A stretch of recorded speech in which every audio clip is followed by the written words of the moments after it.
हाँ जी दोस्तों, क्या हालचाल है आप सभी के। मैं हूँ सीए रोहित चीपर एंड स्वागत है आपका हमारे ट्रिकी एडजस्टमेंट के सीरीज में। आज का ये सेशन हमारे एएफएम के एग्जाम के लिए इम्पोर्टेंट है, क्योंकि इस सेशन में हम रिवाइज कर रहे हैं एएफएम के सारे इम्पोर्टेंट फॉर्मूलाज जो कि हमारे study mat, past year paper, RTP और एमटीपी में कवर है। एंड हम यहां पर जब आपके फॉर्मूला को रिवाइज करेंगे तो हम साथ में आपके फॉर्मूला को याद भी करेंगे यूजिंग मेमोरी टेक्निक्स। एंड जहां पर भी मेमोरी टेक्निक अप्लाई नहीं होगी वहां पर हम आपके फॉर्मूला को समझेंगे और समझने के बाद उसको याद करेंगे। तो आपको भी इस सेशन को अपने हर रिवीजन में और अपने हर एग्जाम से पहले रेफर करना है, ताकि एग्जाम में और रिवीजन में आपको कभी भी कोई भी फॉर्मूला में कंफ्यूजन ना रहे कि इसमें प्लस करना है या माइनस करना है या डिवाइड करना है या कौन सी वैल्यू लेनी है। यानी आपको फॉर्मूला में कभी भी कोई कंफ्यूजन नहीं होना चाहिए और सारे इंपॉर्टेंट फॉर्मूला आपको याद होने चाहिए। अगर आपको सारे फॉर्मूला याद है तो एग्जाम में कोई भी सिली मिस्टेक नहीं होगी। सिली मिस्टेक नहीं होगी तो आपके 8 से 10 मार्क्स आपके इंक्रीज हो सकते हैं एग्जाम के अंदर। तो चलते हैं एंड स्टार्ट करते हमारे आज के सेशन को। सबसे पहले बात करते कि सर आप यहां पर जो नोट्स दिखा रहे हैं, जो पीडीएफ दिखा रहे हैं, ये नोट्स और पीडीएफ हमें मिलेंगे कहां पे। तो हमारे सारे नोट्स आपको मिल जाएंगे पीडब्ल्यू के ऐप पे। पीडब्ल्यू के ऐप पे आपको आगाज बैच सर्च करना है और आगाज बैच के फाइल वाले एरिया में आपको हमारे एएफएम के सारे नोट्स मिलेंगे। अगर आपके पास पीडब्ल्यू का ऐप नहीं है तो आप टेलीग्राम ऐप पे जा सकते हैं। टेलीग्राम पे जाके सर्च करिए सीए रोहित चीपर, तो आपको हमारा टेलीग्राम चैनल मिल जाएगा। हमारे टेलीग्राम चैनल के फाइल्स वाले एरिया में आपको एएफएम के सारे नोट्स मिलेंगे और वहीं पर आपको हमारी इंपॉर्टेंट फॉर्मूला लिस्ट भी मिलेगी। तो ये तो हो गया कि नोट्स कहां से एक्सेस करने हैं। अब एक बार क्विकली डिस्कस करते कि ये इंपॉर्टेंट फॉर्मूला लिस्ट हमने प्रिपेयर कैसे करी है। तो इसको प्रिपेयर करने के लिए हमने आपके जितने भी फॉर्मूला स्टडी मैट में थे, पास्ट ईयर पेपर में पूछे थे, आपके आरटीपी और एमटीपी में पूछे थे, सारे फॉर्मूला एक साथ कंपाइल कर लिए और फिर हमने उनको यहां पर सब्जेक्ट वाइज और चैप्टर वाइज सेग्रीगेट कर रखा है। जैसे कि आपके सारे कैपिटल बजटिंग के फॉर्मूला एक साथ है, सिक्योरिटी एनालिसिस के एक साथ है, सिक्योरिटी वैल्यूएशन के साथ में है, तो हर चैप्टर के हमने फॉर्मूला को एक साथ अरेंज कर रखा है उनके कंसेप्ट्स के अकॉर्डिंग। एंड यहां पर हमने हर चैप्टर को आपके स्टडी मैट के सीक्वेंस में रखा है। कुछ कुछ चैप्टर में आपको फॉर्मूला नहीं मिलेंगे जो कि आपके प्योरली थियरी चैप्टर है। जैसे चैप्टर 1 हमारा प्योरली थियरी है, चैप्टर 7 में फॉर्मूला नहीं है और हमारे चैप्टर 15 में फॉर्मूला नहीं है। बाकी सबके अंदर हमारे पास फॉर्मूला है और उन फॉर्मूला को कैसे समझना है और कैसे याद करना है वो हम इस सेशन में देखने वाले हैं। तो चलते हैं एंड स्टार्ट करते हैं हमारे पहले चैप्टर से। पहला चैप्टर है हमारा रिस्क मैनेजमेंट का, जो कि स्टडी मैट का चैप्टर नंबर 2 है। आपके रिस्क मैनेजमेंट चैप्टर में केवल एक ही सिंगल प्रैक्टिकल कंसेप्ट है, बाकी सब इसमें थियरी है। कौन सा प्रैक्टिकल कंसेप्ट है? आपका प्रैक्टिकल कंसेप्ट है वैर का। सर वैर क्या होता है? वैर का मतलब है वैल्यू एट रिस्क, यानी कि आपका जो पोर्टफोलियो है, इस पोर्टफोलियो का वर्स्ट केस सिनेरियो क्या होगा और वर्स्ट केस सिनेरियो में आपका पोर्टफोलियो अपनी कितनी वैल्यू लूज कर सकता है, वो आपको आपका वैर बताता है। यानी पोर्टफोलियो की कितनी वैल्यू रिस्क पर है जो कि लूज हो सकती है, वो आपका वैर है। अब इसको कैलकुलेट कैसे करना है? तो कैलकुलेट करने का तरीका बहुत सिंपल है। सबसे पहले हम लेंगे आपका डेली स्टैंडर्ड डेविएशन, यानी डेली बेसिस पे पोर्टफोलियो का वैल्यू कितना फ्लक्चुएट होता है वो आपको लेना है। फिर आप इसको मल्टीप्लाई करेंगे कॉन्फिडेंस इंटरवल वैल्यू से। सर कॉन्फिडेंस इंटरवल वैल्यू क्या है? ये आपका कॉन्फिडेंस लेवल को बताता है। अगर आप अपने वैर को हाई कॉन्फिडेंस से यानी हाई श्योरिटी से कैलकुलेट कर रहे हैं तो कॉन्फिडेंस का वैल्यू ज्यादा होगा। अगर आप इसको लो कॉन्फिडेंस से कर रहे हैं तो कॉन्फिडेंस का वैल्यू लो होगा। तो कॉन्फिडेंस का मतलब होता है आपका जेड वैल्यूज 99%, 95% और 90%। ये आपके जनरल कॉन्फिडेंस क्वेश्चन आपसे पूछता है, तो क्वेश्चन आपको बताएगा कि किस कॉन्फिडेंस पे कैलकुलेट करना है, और 99% कॉन्फिडेंस पे आपका कॉन्फिडेंस इंटरवल वैल्यू होगा 2.33 का, 95% पे 1.65 और 90% पे 1.29। जनरली क्वेश्चन आपको Z वैल्यू देता है, लेकिन अगर बाय चांस नहीं दे तो ये तीन वैल्यू तो आपको याद होनी चाहिए कि 99% 2.33 है, आपका 95% 1.65 और 90% आपका 1.29। तो डेली स्टैंडर्ड डेविएशन लिया यानी डेली फ्लक्चुएशन लिया, मल्टीप्लाई किया आपके कॉन्फिडेंस इंटरवल वैल्यू से, फिर हम इसको मल्टीप्लाई करते हैं नंबर ऑफ डेज से यानी आपके रूट नंबर ऑफ डेज से, जिसको हम लोग पीरियड बोलते हैं। अगर आपको 5 डेज का वैर निकालना है तो आप √5 करेंगे, आपको 10 डेज का निकालना है तो √10 करेंगे। तो जिस भी पीरियड का आप वैल्यू एट रिस्क निकाल रहे हैं, उस पीरियड में जितने नंबर ऑफ डेज है उसका आपको रूट करना है। तो ये आपका सिंपल सा फॉर्मूला है वैर का। क्या फॉर्मूला है? Daily standard deviation multiply confidence multiply by आपका रूट नंबर ऑफ डेज। अब डेली स्टैंडर्ड डेविएशन कहां से आएगा? ये आता है आपके स्टैंडर्ड डेविएशन से। पोर्टफोलियो का जो वैल्यू होगा उस पोर्टफोलियो वैल्यू को मल्टीप्लाई करिए स्टैंडर्ड डेविएशन से, तो आपको मिलेगा डेली स्टैंडर्ड डेविएशन। तो portfolio value in rupees multiply by standard deviation in percentage, तो मिलता है डेली स्टैंडर्ड डेविएशन। तो इस चैप्टर में केवल सिंगल फॉर्मूला था। नेक्स्ट चैप्टर है हमारा एडवांस कैपिटल बजटिंग का। यहां पर पहला कंसेप्ट है conversion of cash flow from real to nominal और नॉमिनल टू रियल। आपके रियल और नॉमिनल कैश फ्लो का कंसेप्ट आपके कैपिटल बजटिंग में होता है। रियल मतलब वो कैश फ्लो जिसमें इन्फ्लेशन एडेड नहीं है, नॉमिनल मतलब वो कैश फ्लो जिसमें इन्फ्लेशन एडेड है। तो रियल टू नॉमिनल और नॉमिनल टू रियल कैसे जाते हैं? अगर आपको नॉमिनल कैश फ्लो चाहिए तो क्या करेंगे? रियल कैश फ्लो में आपको ऐड करना है आपका IR। IR मतलब आपका इन्फ्लेशन रेट। तो अगर आप ईयर एंड का निकाल रहे हैं नॉमिनल कैश फ्लो, तो आप रियल कैश फ्लो लेंगे ईयर एंड का और उसमें ऐड करेंगे इन्फ्लेशन, और इन्फ्लेशन की पावर होगी n। तो यहां पर इन्फ्लेशन का फैक्टर लेना है, उसकी पावर n रखनी है। अगर सेकेंड ईयर का नॉमिनल कैश फ्लो है तो second year nominal cash flow equal to real cash flow of second year into 1 plus inflation rate की पावर 2। ये आपका फॉर्मूला है अगर इन्फ्लेशन आपका सेम होता है हर साल के लिए। लेकिन अगर आपका इन्फ्लेशन चेंज होता है हर साल तो क्या करेंगे? तो यहां पर जो पावर करी थी वो पावर नहीं करेंगे और हर साल का इन्फ्लेशन फैक्टर अलग अलग लेंगे। तो nominal cash flow of year 1 equal to real cash flow लेंगे और उसमें हर साल का इन्फ्लेशन फैक्टर यहां पर ऐड करेंगे, तो हमें मिलेगा नॉमिनल कैश फ्लो। तो ये नॉमिनल टू रियल का कन्वर्जन था। अब अगर कन्वर्जन ऑफ डिस्काउंट रेट करना हो रियल टू नॉमिनल या नॉमिनल टू रियल, तो कैसे करेंगे? तो यहां पर आप लेंगे nominal rate equal to 1 plus real rate into 1 plus inflation rate, यानी रियल रेट का फैक्टर इन्फ्लेशन रेट का फैक्टर दोनों को मल्टीप्लाई किया तो हमें मिलता है नॉमिनल रेट का फैक्टर। अब फैक्टर में से -1 किया तो आपको मिलता है आपका नॉमिनल रेट। तो नॉमिनल रेट क्या होता है? Real rate plus inflation. और आपको जब भी रेट्स को ऐड करना होता है तो हमेशा हम लोग यहां पर फैक्टर में ऐड करते हैं। नेक्स्ट है आपका प्रॉफिटेबिलिटी इंडेक्स। प्रॉफिटेबिलिटी इंडेक्स क्या होता है? ये आपको बताता है कि आपने ₹1 इन्वेस्ट करके कितने रुपए का वैल्यू जनरेट किया है। यानी प्रॉफिटेबिलिटी इंडेक्स क्या होगा? Present value of cash flow divide by initial investment. अगर मैंने ₹10 इन्वेस्ट करके ₹20 का प्रेजेंट वैल्यू जनरेट किया तो प्रॉफिटेबिलिटी इंडेक्स आता है 2 का। नेक्स्ट है हमारा वेरिएंस एंड स्टैंडर्ड डेविएशन। आपके कैपिटल बजटिंग में ये कैसे कैलकुलेट होगा? पहला है आपका cash flow variance. Cash flow variance क्या होता है कि कैश फ्लो में कितना डेविएशन है या कितना डिफरेंस है। तो इसके लिए हम सबसे पहले आपका एक्सपेक्टेड कैश फ्लो कैलकुलेट करते हैं, फिर एक्सपेक्टेड कैश फ्लो और आपके पॉसिबल कैश फ्लो का डिफरेंस लेते हैं। तो cash flow minus expected cash flow, जिसको हम लोग बोलते हैं डेविएशन।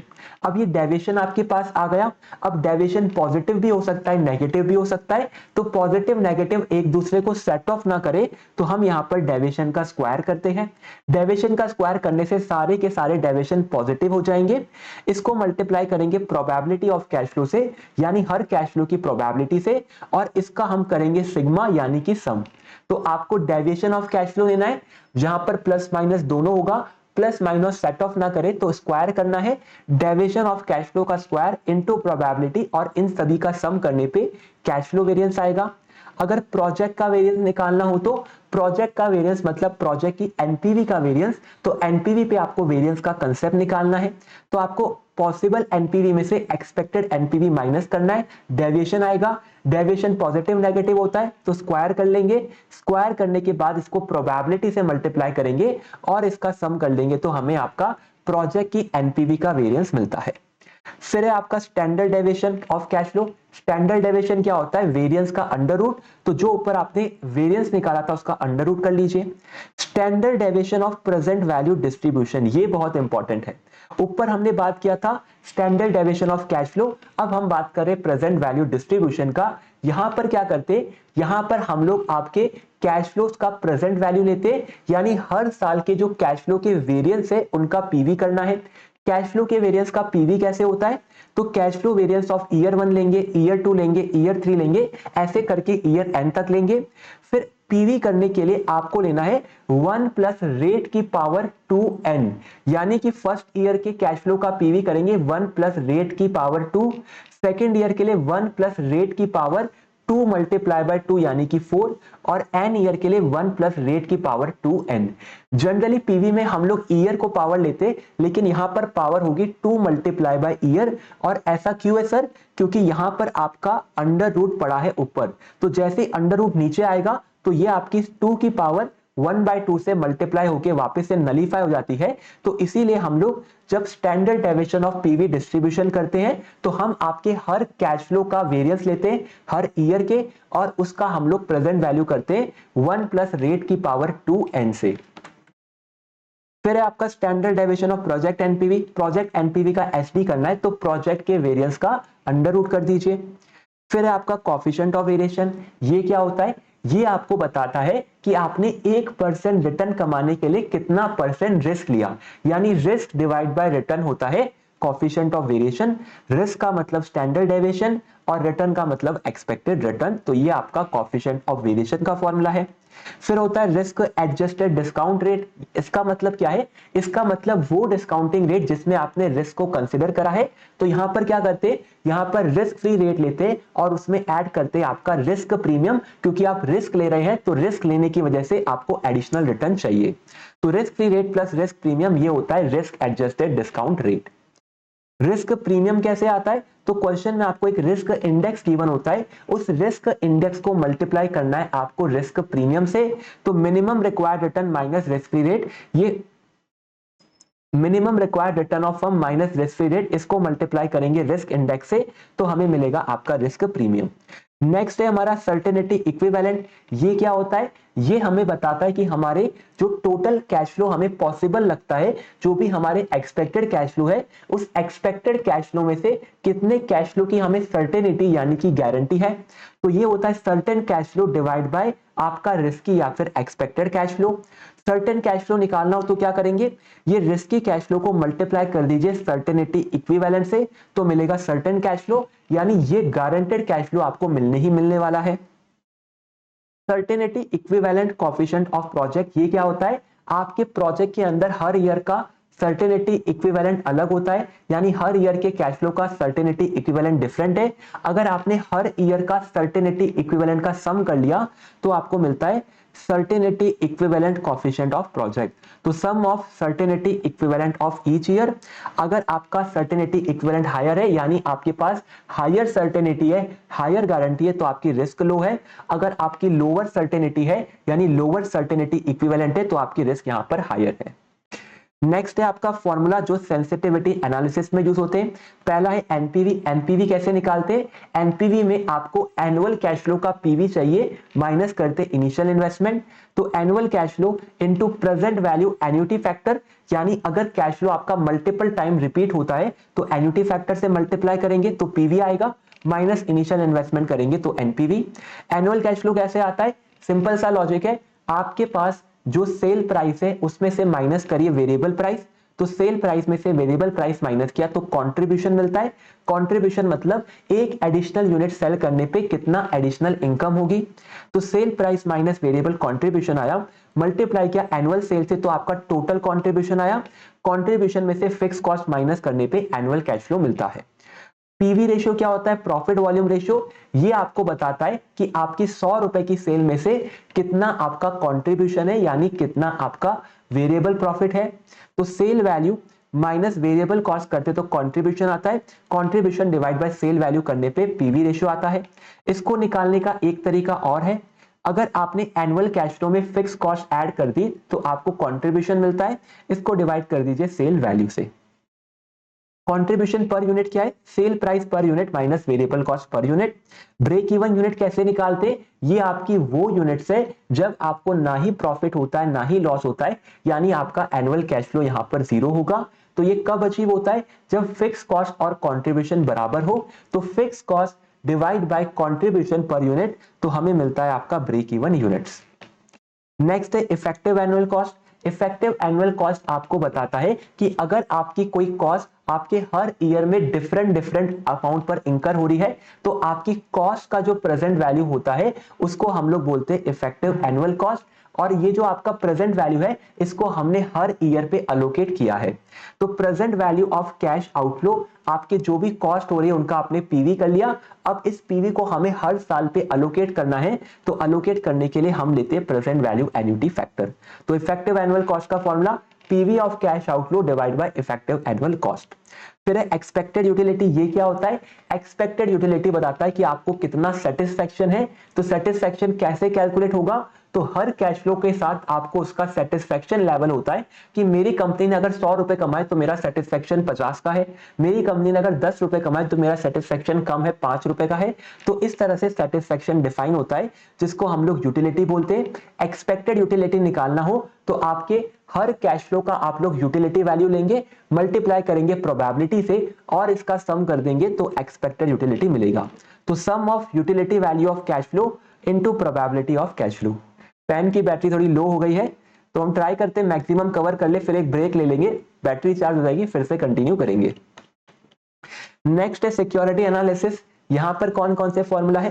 पहला है आपका सिंपल मूविंग एवरेज। यहां पर क्या करना है? यहां पर आपको सिंपल एवरेज करना है प्राइसेस का। तो जो भी प्राइसेस गिवन है उनको ऐड कर लीजिए, डिवाइड कर दीजिए नंबर ऑफ डेज से, तो आपको सिंपल मूविंग एवरेज मिलेगा। फिर एक्सपोनेंशियल मूविंग एवरेज। ये क्या होता है? एक्सपोनेंशियल मूविंग एवरेज आपका सिंपल एवरेज का बड़ा भाई है, जो कि बोलता है कि आपके जो प्राइसेस है उसके अंदर जो लेटेस्ट प्राइस था, यानी कल का जो प्राइस था, उसको हाईएस्ट वैल्यू देनी है। तो यहां पर आप लेते प्रीवियस डे का ईएमए, यानी प्रीवियस डेज का जो मूविंग एवरेज था, प्लस करते closing price of day minus previous days EMA into exponent. तो ये आपका ईएमए का फॉर्मूला है, जहां पर प्रीवियस डे ईएमए में आपको एडजस्टमेंट करना है। एडजस्टमेंट कितना होगा? Closing price of the day, आज का क्लोजिंग प्राइस, माइनस आपका previous day EMA. Previous day EMA क्या था? इनटू करते एक्सपोनेंट। एक्सपोनेंट क्या होता है? एक्सपोनेंट आपका डिराइव होता है नंबर ऑफ डेज से। तो क्वेश्चन में जनरली एक्सपोनेंट गिवन होता है, एक्सपोनेंट गिवन नहीं है तो आप कैलकुलेट कर सकते हैं। कैसे कैलकुलेट कर सकते हैं? 2 divide by 1 plus number of days for which exponent calculated. तो अगर आपको क्वेश्चन के अंदर बोला है कि आपको 8 डेज का डेटा है बट एक्सपोनेंट आपको 15 डेज का कैलकुलेट करना है, तो 15 डेज का एक्सपोनेंट कैसे आएगा?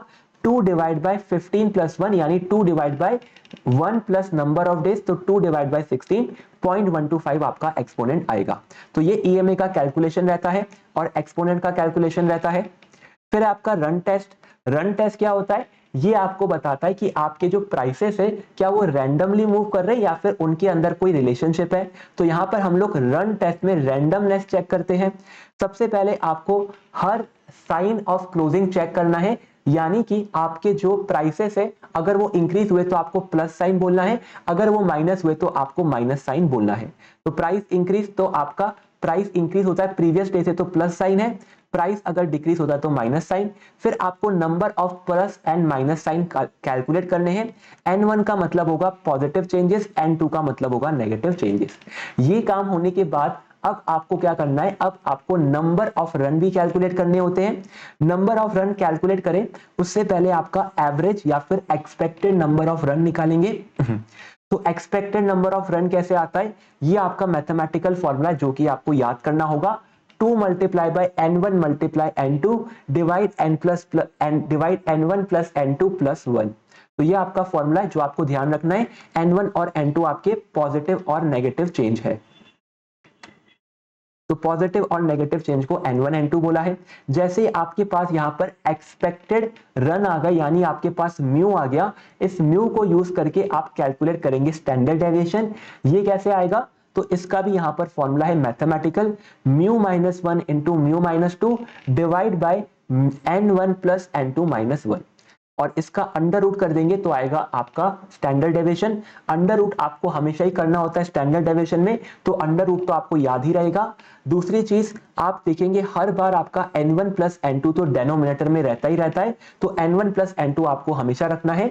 फिर यहां पर आपका प्लस वन था ऊपर, यहां पर आपका माइनस वन है नीचे, प्लस वन यहां पर सेपरेट था, यहां पर आपको माइनस वन करना है, और ऊपर आएगा आपका mu minus one into mu minus two, तो आपका आएगा स्टैंडर्ड डेविएशन। तो इसको भी याद करना ही पड़ेगा। फिर आपका जैसे आपके पास म्यू आ गया और आपका स्टैंडर्ड डेविएशन आ गया, तो अब आपको कैलकुलेट करने आपके यहां पर नंबर ऑफ रन की रेंज। तो रेंज क्या होती है, आपकी लोअर लिमिट और अपर लिमिट। आपकी यहां पर अपर लिमिट क्या है, अपर लिमिट है mu plus standard deviation into T, और लोअर लिमिट है mu minus standard deviation into T. हमारा पेन अभी बंद हो गया है, तो इस कंसेप्ट को कवर करते फिर एक ब्रेक ले लेंगे छोटा सा, फिर हम इसको वापस कंटिन्यू करेंगे। तो यहां पर स्टेप नंबर 5 में हमने बताया है कि अपर लिमिट और लोअर लिमिट क्या होगी।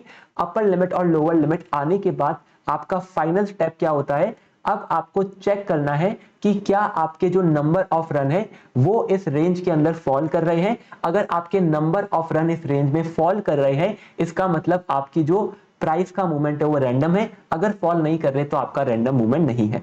तो यहां पर बोला है टी होता है आपका, तो यहां पर अपर लिमिट में म्यू प्लस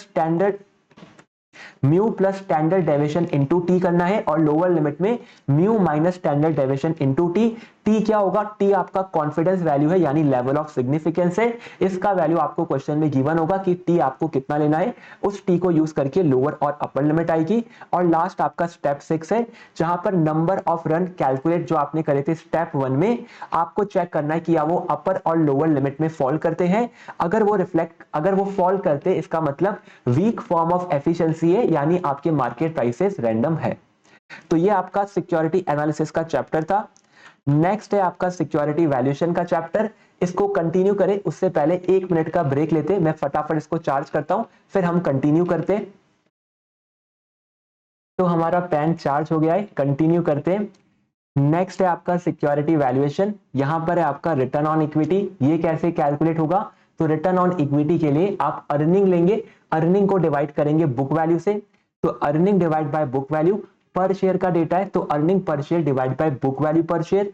अर्निंग क्या होता है, अर्निंग निकालने के लिए बुक वैल्यू को मल्टीप्लाई करेंगे रिटर्न ऑन इक्विटी से, तो book value of equity and reserve into return on equity. यानी इसी फॉर्मूले को वापस से लिखा है, बुक वैल्यू को यहां भेज दिया, तो return on equity into book value आपका आता है अर्निंग। रिटेंशन रेशियो नेक्स्ट है, ये क्या होता है, ये बताता है कि आपने अर्निंग में से कितना प्रॉफिट रिटेन कर लिया है और कितना प्रॉफिट डिस्ट्रीब्यूट किया है। जितना प्रॉफिट आप रिटेन करते हैं वो आपका रिटेंशन रेशियो है। तो amount retain divide by earning, या फिर आप इसको 1 minus dividend pay out ratio भी कर सकते हैं।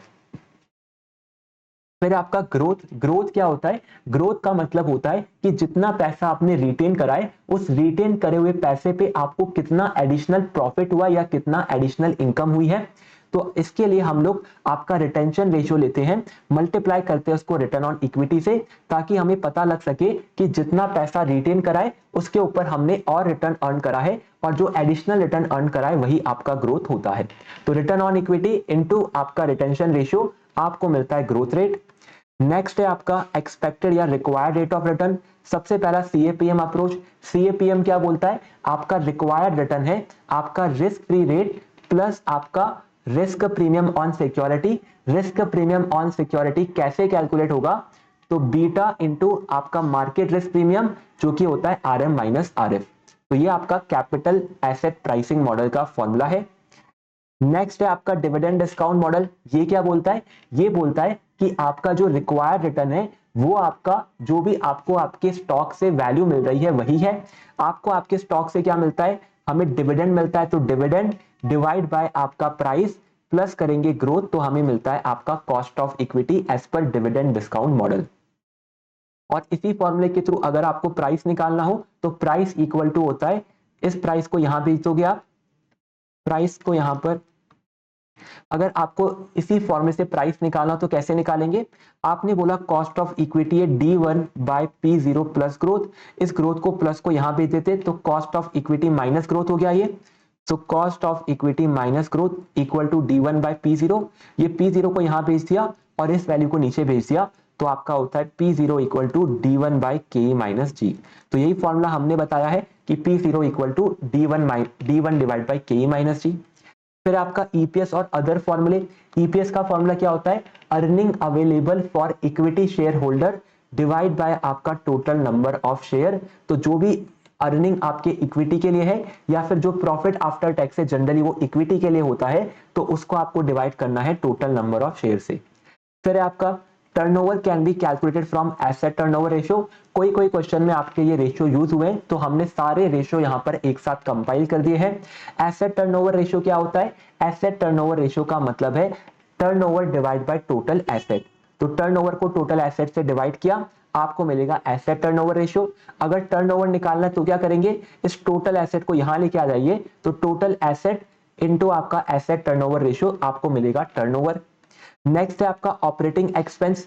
Operating expense can be calculated from operating margin. अब ऑपरेटिंग मार्जिन क्या होता है? ऑपरेटिंग मार्जिन मतलब ऑपरेटिंग प्रॉफिट डिवाइड बाय आपका सेल्स। तो ऑपरेटिंग मार्जिन क्या है? ऑपरेटिंग मार्जिन आपका ऑपरेटिंग प्रॉफिट है। ऑपरेटिंग प्रॉफिट मतलब earning before interest and tax divide by turnover करेंगे तो मार्जिन आएगा। ऑपरेटिंग एक्सपेंस निकालना है तो क्या करेंगे? तो आपके जो टर्नओवर है उसमें से ऑपरेटिंग मार्जिन माइनस कर देंगे, हमें आपका ऑपरेटिंग एक्सपेंस मिलेगा। So operating expense equal to turnover into 1 minus operating margin. फिर आपका interest can be calculated from effective interest rate. तो क्वेश्चन के अंदर कभी कभी इफेक्टिव इंटरेस्ट और आपका नॉर्मल इंटरेस्ट गिवन होता है। अगर इफेक्टिव इंटरेस्ट गिवन है तो हमें हमेशा इफेक्टिव इंटरेस्ट यूज करना होता है। तो कैसे कैलकुलेट होगा आपका इंटरेस्ट? बॉन्ड और डिबेंचर जो भी आपके डेट इंस्ट्रूमेंट है उनका वैल्यू लेंगे, मल्टीप्लाई कर देंगे इफेक्टिव इंटरेस्ट रेट से, तो हमें मिलेगा आपका इंटरेस्ट। तो नेक्स्ट है आपका बायबैक ऑफ इक्विटी शेयर। यहां पर आपके क्या फॉर्मूले हैं? पहला है मार्केट कैपिटलाइजेशन आफ्टर बायबैक, यानी कंपनी की मार्केट वैल्यू क्या होगी आफ्टर बायबैक। तो यहां पर लेंगे मार्केट प्राइस पर शेयर आफ्टर बायबैक इनटू करेंगे आपके एक्टिव शेयर से। एक्टिव शेयर मतलब बायबैक के बाद कितने शेयर अभी भी एक्टिव है यानी अवेलेबल है। इसी फॉर्मूले को एक्सपेंड करते हैं तो मार्केट प्राइस आफ्टर बायबैक यानी मार्केट प्राइस पर शेयर मल्टीप्लाई करते हैं original share minus share bought back, यानी ओरिजिनली स्टार्टिंग में कितने शेयर थे माइनस कितने बायबैक कर दिए, तो आपको मिलता है सेम आपके एक्टिव शेयर का नंबर और मल्टीप्लाई कर दीजिए मार्केट प्राइस से। नेक्स्ट है आपका शेयर बॉट बैक कि कितने शेयर आपने बायबैक करे। इसके लिए आपको पता होना चाहिए कि आपके पास सरप्लस फंड कितने थे यानी एडिशनल फंड कितने थे, और एक शेयर को आपने किस प्राइस पे बाय किया यानी मार्केट प्राइस पे। तो surplus fund divide by buyback price, आपको मिलते हैं शेयर बॉट बैक। फिर आपका valuation of equity share. Equity share का वैल्यू कैसे होता है? सबसे पहले अगर ग्रोथ रेट स्टेबल है तो कैसे कैलकुलेट करेंगे?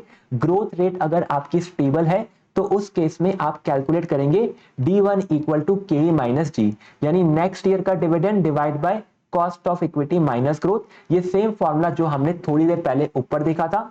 और D1 को हम एक्सपेंड करके लिख सकते हैं D0 यानी आपके प्रेजेंट डिविडेंड ईयर 0 का डिविडेंड इनटू आपका 1 प्लस ग्रोथ, तो आपको मिलता है D1 और नीचे आपका सेम है cost of equity minus growth. Sir ये फॉर्मूला डिराइव कैसे होता है? तो ये फॉर्मूला आपका डिराइव होता है मैथमेटिक्स के थ्रू। जब आप अपने फ्यूचर के डिविडेंड का पीवी करते हैं, प्रेजेंट वैल्यू करते हैं, तो उसके थ्रू ये फॉर्मूला डिराइव होता है। हम हमारी रेगुलर क्लास में सीखते हैं, लेकिन अभी के लिए बस आपको इतना ध्यान रखना है कि आपका यहाँ पर फॉर्मूला क्या है। D1 डिवाइड बाई के माइनस जी आपका इक्विटी शेयर का प्राइस है।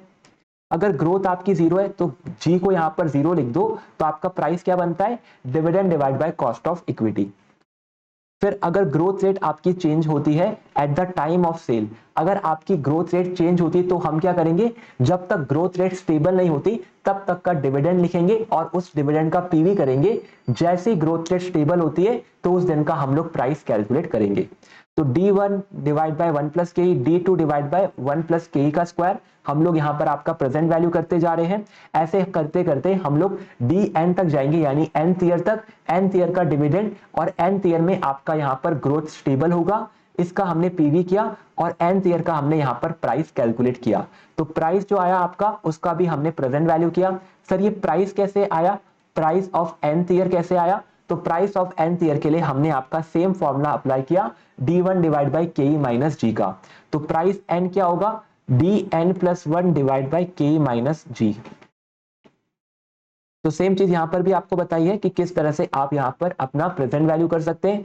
पी एन क्या है, price of the share at the end of nth year when growth rate stabilize, और ये कैलकुलेट कैसे होगा, n+1 का dividend divide by K minus G, यानी cost of equity minus growth. फिर आपका earning growth model, earning growth model क्या बोलता है, ये सेम डिविडेंड ग्रोथ मॉडल की तरह है, यहां पर डिविडेंड को बस अर्निंग से रिप्लेस कर दीजिए। तो earning per share of year 0 into 1 plus growth divide by आपका cost of equity minus growth, तो आपको मिलता है अर्निंग ग्रोथ मॉडल। फिर आपका वॉल्टर्स का अप्रोच, वॉल्टर अप्रोच क्या बोलता है, वॉल्टर अप्रोच बोलता है कि यहां पर अगर आपको अपना वैल्यू निकालना है तो पहले ले लीजिए आपका D1 यानी आपका डिविडेंड, प्लस आपको लेनी है ग्रोथ की वैल्यू। ग्रोथ की वैल्यू कैसे निकालते हैं, तो ग्रोथ की वैल्यू के लिए पहले रिटेन अमाउंट लिया हमने कि कितना पैसा रिटेन किया, E1 माइनस D1 यानी अर्निंग में से डिविडेंड माइनस किया तो रिटेन अमाउंट मिला। रिटेन अमाउंट को अगर आप रिटर्न ऑन इक्विटी से मल्टीप्लाई करेंगे तो आपको ग्रोथ मिलेगा कि ये मेरा ग्रोथ है, और ग्रोथ को अगर आपने कॉस्ट ऑफ इक्विटी से डिवाइड कर दिया तो आपको इसका प्रेजेंट वैल्यू मिल गया, तो प्रेजेंट वैल्यू ऑफ ग्रोथ आ गया।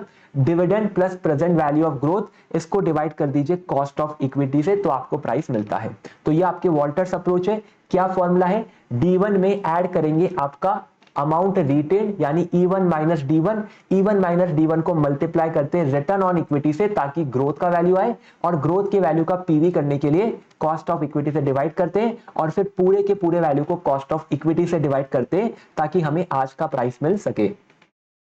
फिर है मल्टीप्लायर अप्रोच, ये क्या बोलती है, अगर आपको प्राइस निकालना है तो कैसे निकालेंगे, अर्निंग पर शेयर लीजिए, अर्निंग पर शेयर को मल्टीप्लाई करिए आपके पी रेशियो से, पी रेशियो होता है प्राइस डिवाइड बाय ईपीएस, तो ईपीएस से ईपीएस कैंसिल, केवल आपका प्राइस बचा, तो price equal to EPS into P ratio. अब पी रेशियो क्या होता है, पी रेशियो होता है प्राइस डिवाइड बाय अर्निंग, तो प्राइस डिवाइड बाय अर्निंग को हम लोग इस तरह से लिख सकते हैं 1 divide by EPS divide by price, तो प्राइस ऊपर जाता है, तो 1 divide by EPS divide by price, और ईपीएस डिवाइड बाय प्राइस होता है return on equity. Return on equity कैसे, यानी कितना पैसा आप अपने स्टॉक में इन्वेस्ट कर रहे हैं वो होता है आपका प्राइस, और वो स्टॉक कितनी अर्निंग कर रहा है वो होता है आपका रिटर्न। तो ईपीएस डिवाइड बाय प्राइस होता है आपका रिटर्न ऑन इक्विटी, तो पी रेशियो को हम लोग एक्सप्रेस कर सकते हैं 1 divide by return on equity से। अब वैल्यू क्या होता है, पेड अप। अब आपका एक यील्ड अप्रोच होता है, यील्ड अप्रोच के अकॉर्डिंग आपके शेयर का वैल्यू होता है paid up value of share into actual yield divide by expected yield, यानी अगर 100 रुपए का आपका पेड अप वैल्यू है, आपका एक्चुअल यील्ड है 8%, आप 8% रिटर्न कमा रहे हैं अपने स्टॉक के ऊपर, और मार्केट के अंदर जो बाकी के स्टॉक है वो केवल 4% कमा रहे हैं, तो आपने 4% का डबल 8% कमाया, तो आपका वैल्यू भी डबल होना चाहिए, तो 100 इंटू 8% डिवाइड बाय 4%, ये होता है 200। तो ये आपका वैल्यूएशन था। फिर एक कैश फ्लो बेस्ड अप्रोच, ये क्या अप्रोच है, यहां पर हम लोग कैश फ्लो के थ्रू आपकी कंपनी का वैल्यू लेते हैं, तो आपका जो डिविडेंड ग्रोथ मॉडल था वहीं पर आप डिविडेंड की जगह कैश फ्लो डाल देंगे, तो आपका कैश फ्लो अप्रोच बनेगा। तो वैल्यू ऑफ फर्म क्या होता है, free cash flow to firm into 1 plus growth divide by cost of company minus growth. यहां पर आपको कॉस्ट ऑफ कंपनी लेना है, कॉस्ट ऑफ इक्विटी नहीं लेना है, क्योंकि हम पूरी फर्म की वैल्यू निकाल रहे हैं, इक्विटी की वैल्यू नहीं निकाल रहे हैं। जब फर्म की बात होती है तो फर्म के अंदर इक्विटी भी आता है और डेट भी आता है, तो यहां पर पूरी वैल्यू ऑफ फर्म निकल रहा है। केओ मतलब कॉस्ट ऑफ कैपिटल। अगर आपको वैल्यू ऑफ इक्विटी निकालना हो तो क्या करेंगे, free cash flow to equity लेंगे, उसमें आप ग्रोथ ऐड करेंगे और उसको डिवाइड करेंगे के माइनस जी से, और यहां पर जो के आएगा वो आएगा आपका कॉस्ट ऑफ, एक मिनट लगता है थोड़ा प्रॉब्लम हो रहा है, मैं विंडोज बटन को ऑफ कर देता हूं, के आएगा आपका कॉस्ट ऑफ इक्विटी। नेक्स्ट है आपका अदर फॉर्मूला जो चैप्टर में यूज हुए हैं। पहला है आपका capital gearing ratio. Capital gearing ratio क्या होता है, ये आपका एक तरह का डेट टू इक्विटी रेशियो है, जहां पर आप लोग ऊपर लेते हैं आपकी फिक्स इंटरेस्ट बियरिंग कैपिटल और नीचे लेते हैं आपकी इक्विटी। तो फिक्स इंटरेस्ट बियरिंग फंड और equity share holder fund, sir fix interest वाले कौन से होते हैं, आपके जो डिबेंचर वाले हैं, प्लस जो आपके प्रेफरेंस शेयर जहां पर आपका प्रेफरेंस डिविडेंड क्यूमुलेट होता है, यानी कि यहाँ पर प्रेफरेंस डिविडेंड पे करना ही करना है, तो डिबेंचर प्लस प्रेफरेंस शेयर ये होते हैं आपके फिक्स इंटरेस्ट वाले कैपिटल, इनको डिवाइड करना है इक्विटी शेयर प्लस रिजर्व से। तो एक तरह का डेट टू इक्विटी होता है, कैपिटल गियरिंग भी। फिर होता है आपका interest and fix dividend coverage. ये क्या बताता है? ये हमें बताता है कि हमारी जो अर्निंग है, जो कि इक्विटी के लिए, आपके डिबेंचर्स के लिए, आपके प्रेफरेंस के लिए, यानी आपके जितने भी कैपिटल ओनर है उनकी जो भी अर्निंग है उसको ले लेंगे और उस अर्निंग को डिवाइड करेंगे आपके फिक्स इंटरेस्ट वाले एक्सपेंस से। तो earning available to debenture preference and equity, यानी सबके लिए जो अर्निंग अवेलेबल है, जो कि होती है अर्निंग बिफोर इंटरेस्ट टैक्स। तो इंटरेस्ट और टैक्स से पहले की जो अर्निंग है वो सबके लिए अवेलेबल है। इसको डिवाइड करते हैं हम लोग डिबेंचर और प्रेफरेंस शेयर के पेमेंट से कि इनको हमें कितना पेमेंट करना है। तो यहां पर आपको लेना है earning available divide by payment of debenture and preference share. इससे हमें पता चलेगा कि हमारी जो अर्निंग है उससे हम आपकी जो फिक्स कॉस्ट है इंटरेस्ट की और डिविडेंड की, इसको कितने टाइम पे कर सकते हैं। तो यहां पर अर्निंग को हम लिख सकते हैं debenture interest plus preference dividend plus equity earning, और यहां पर नीचे आ जाएगा debenture interest plus preference dividend.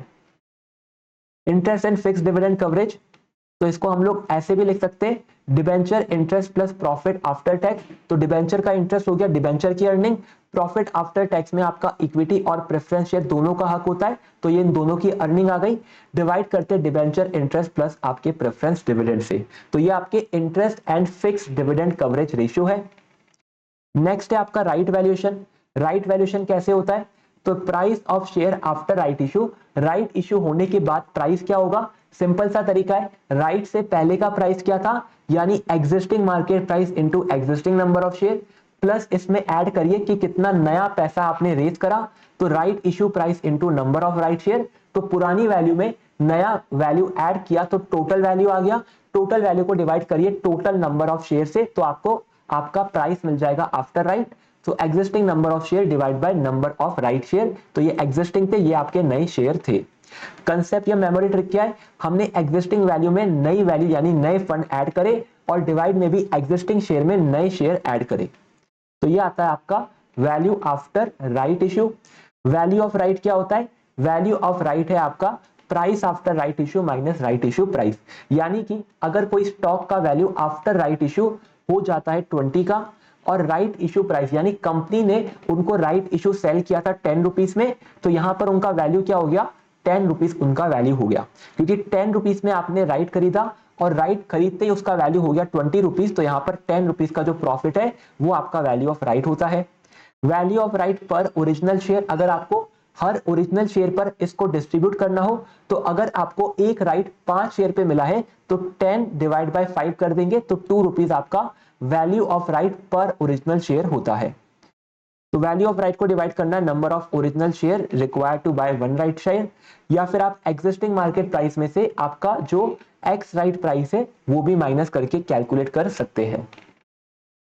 फिर आपका बॉन्ड वैल्यूएशन। बॉन्ड वैल्यूएशन के अंदर वाईटीएम कैसे निकलता है? तो वाईटीएम निकालने के दो तरीके, पहला ट्रायल एंड एरर और दूसरा हमारा फॉर्मूला।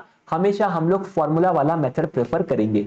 यहां पर क्या करना है? यहां पर लेना है आपको आपके एक्सपेंसेस को। सबसे पहला एक्सपेंस होता है इंटरेस्ट का। इंटरेस्ट के बाद अगर आपने कोई भी अपना डिबेंचर डिस्काउंट पे इश्यू करा है या फिर प्रीमियम पर रिडीम करेंगे, तो उसका जो भी डिस्काउंट का वैल्यू है उसको आपको अमोर्टाइज करना है। तो redemption value minus purchase price. अगर आपका रिडम्पशन 110 पे है, आपने सेल कराए 100 पे, तो 10 रुपीज आपका रिडम्पशन का कॉस्ट है।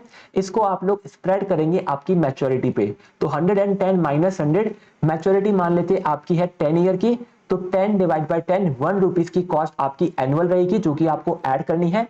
तो यहाँ पर एनुअल इंटरेस्ट प्लस आपका अमोर्टाइजेशन है, और डिवाइड में आपका एवरेज प्राइस है कि रिडम्पशन वैल्यू और परचेज प्राइस का एवरेज, यानी डिवाइड बाय 2।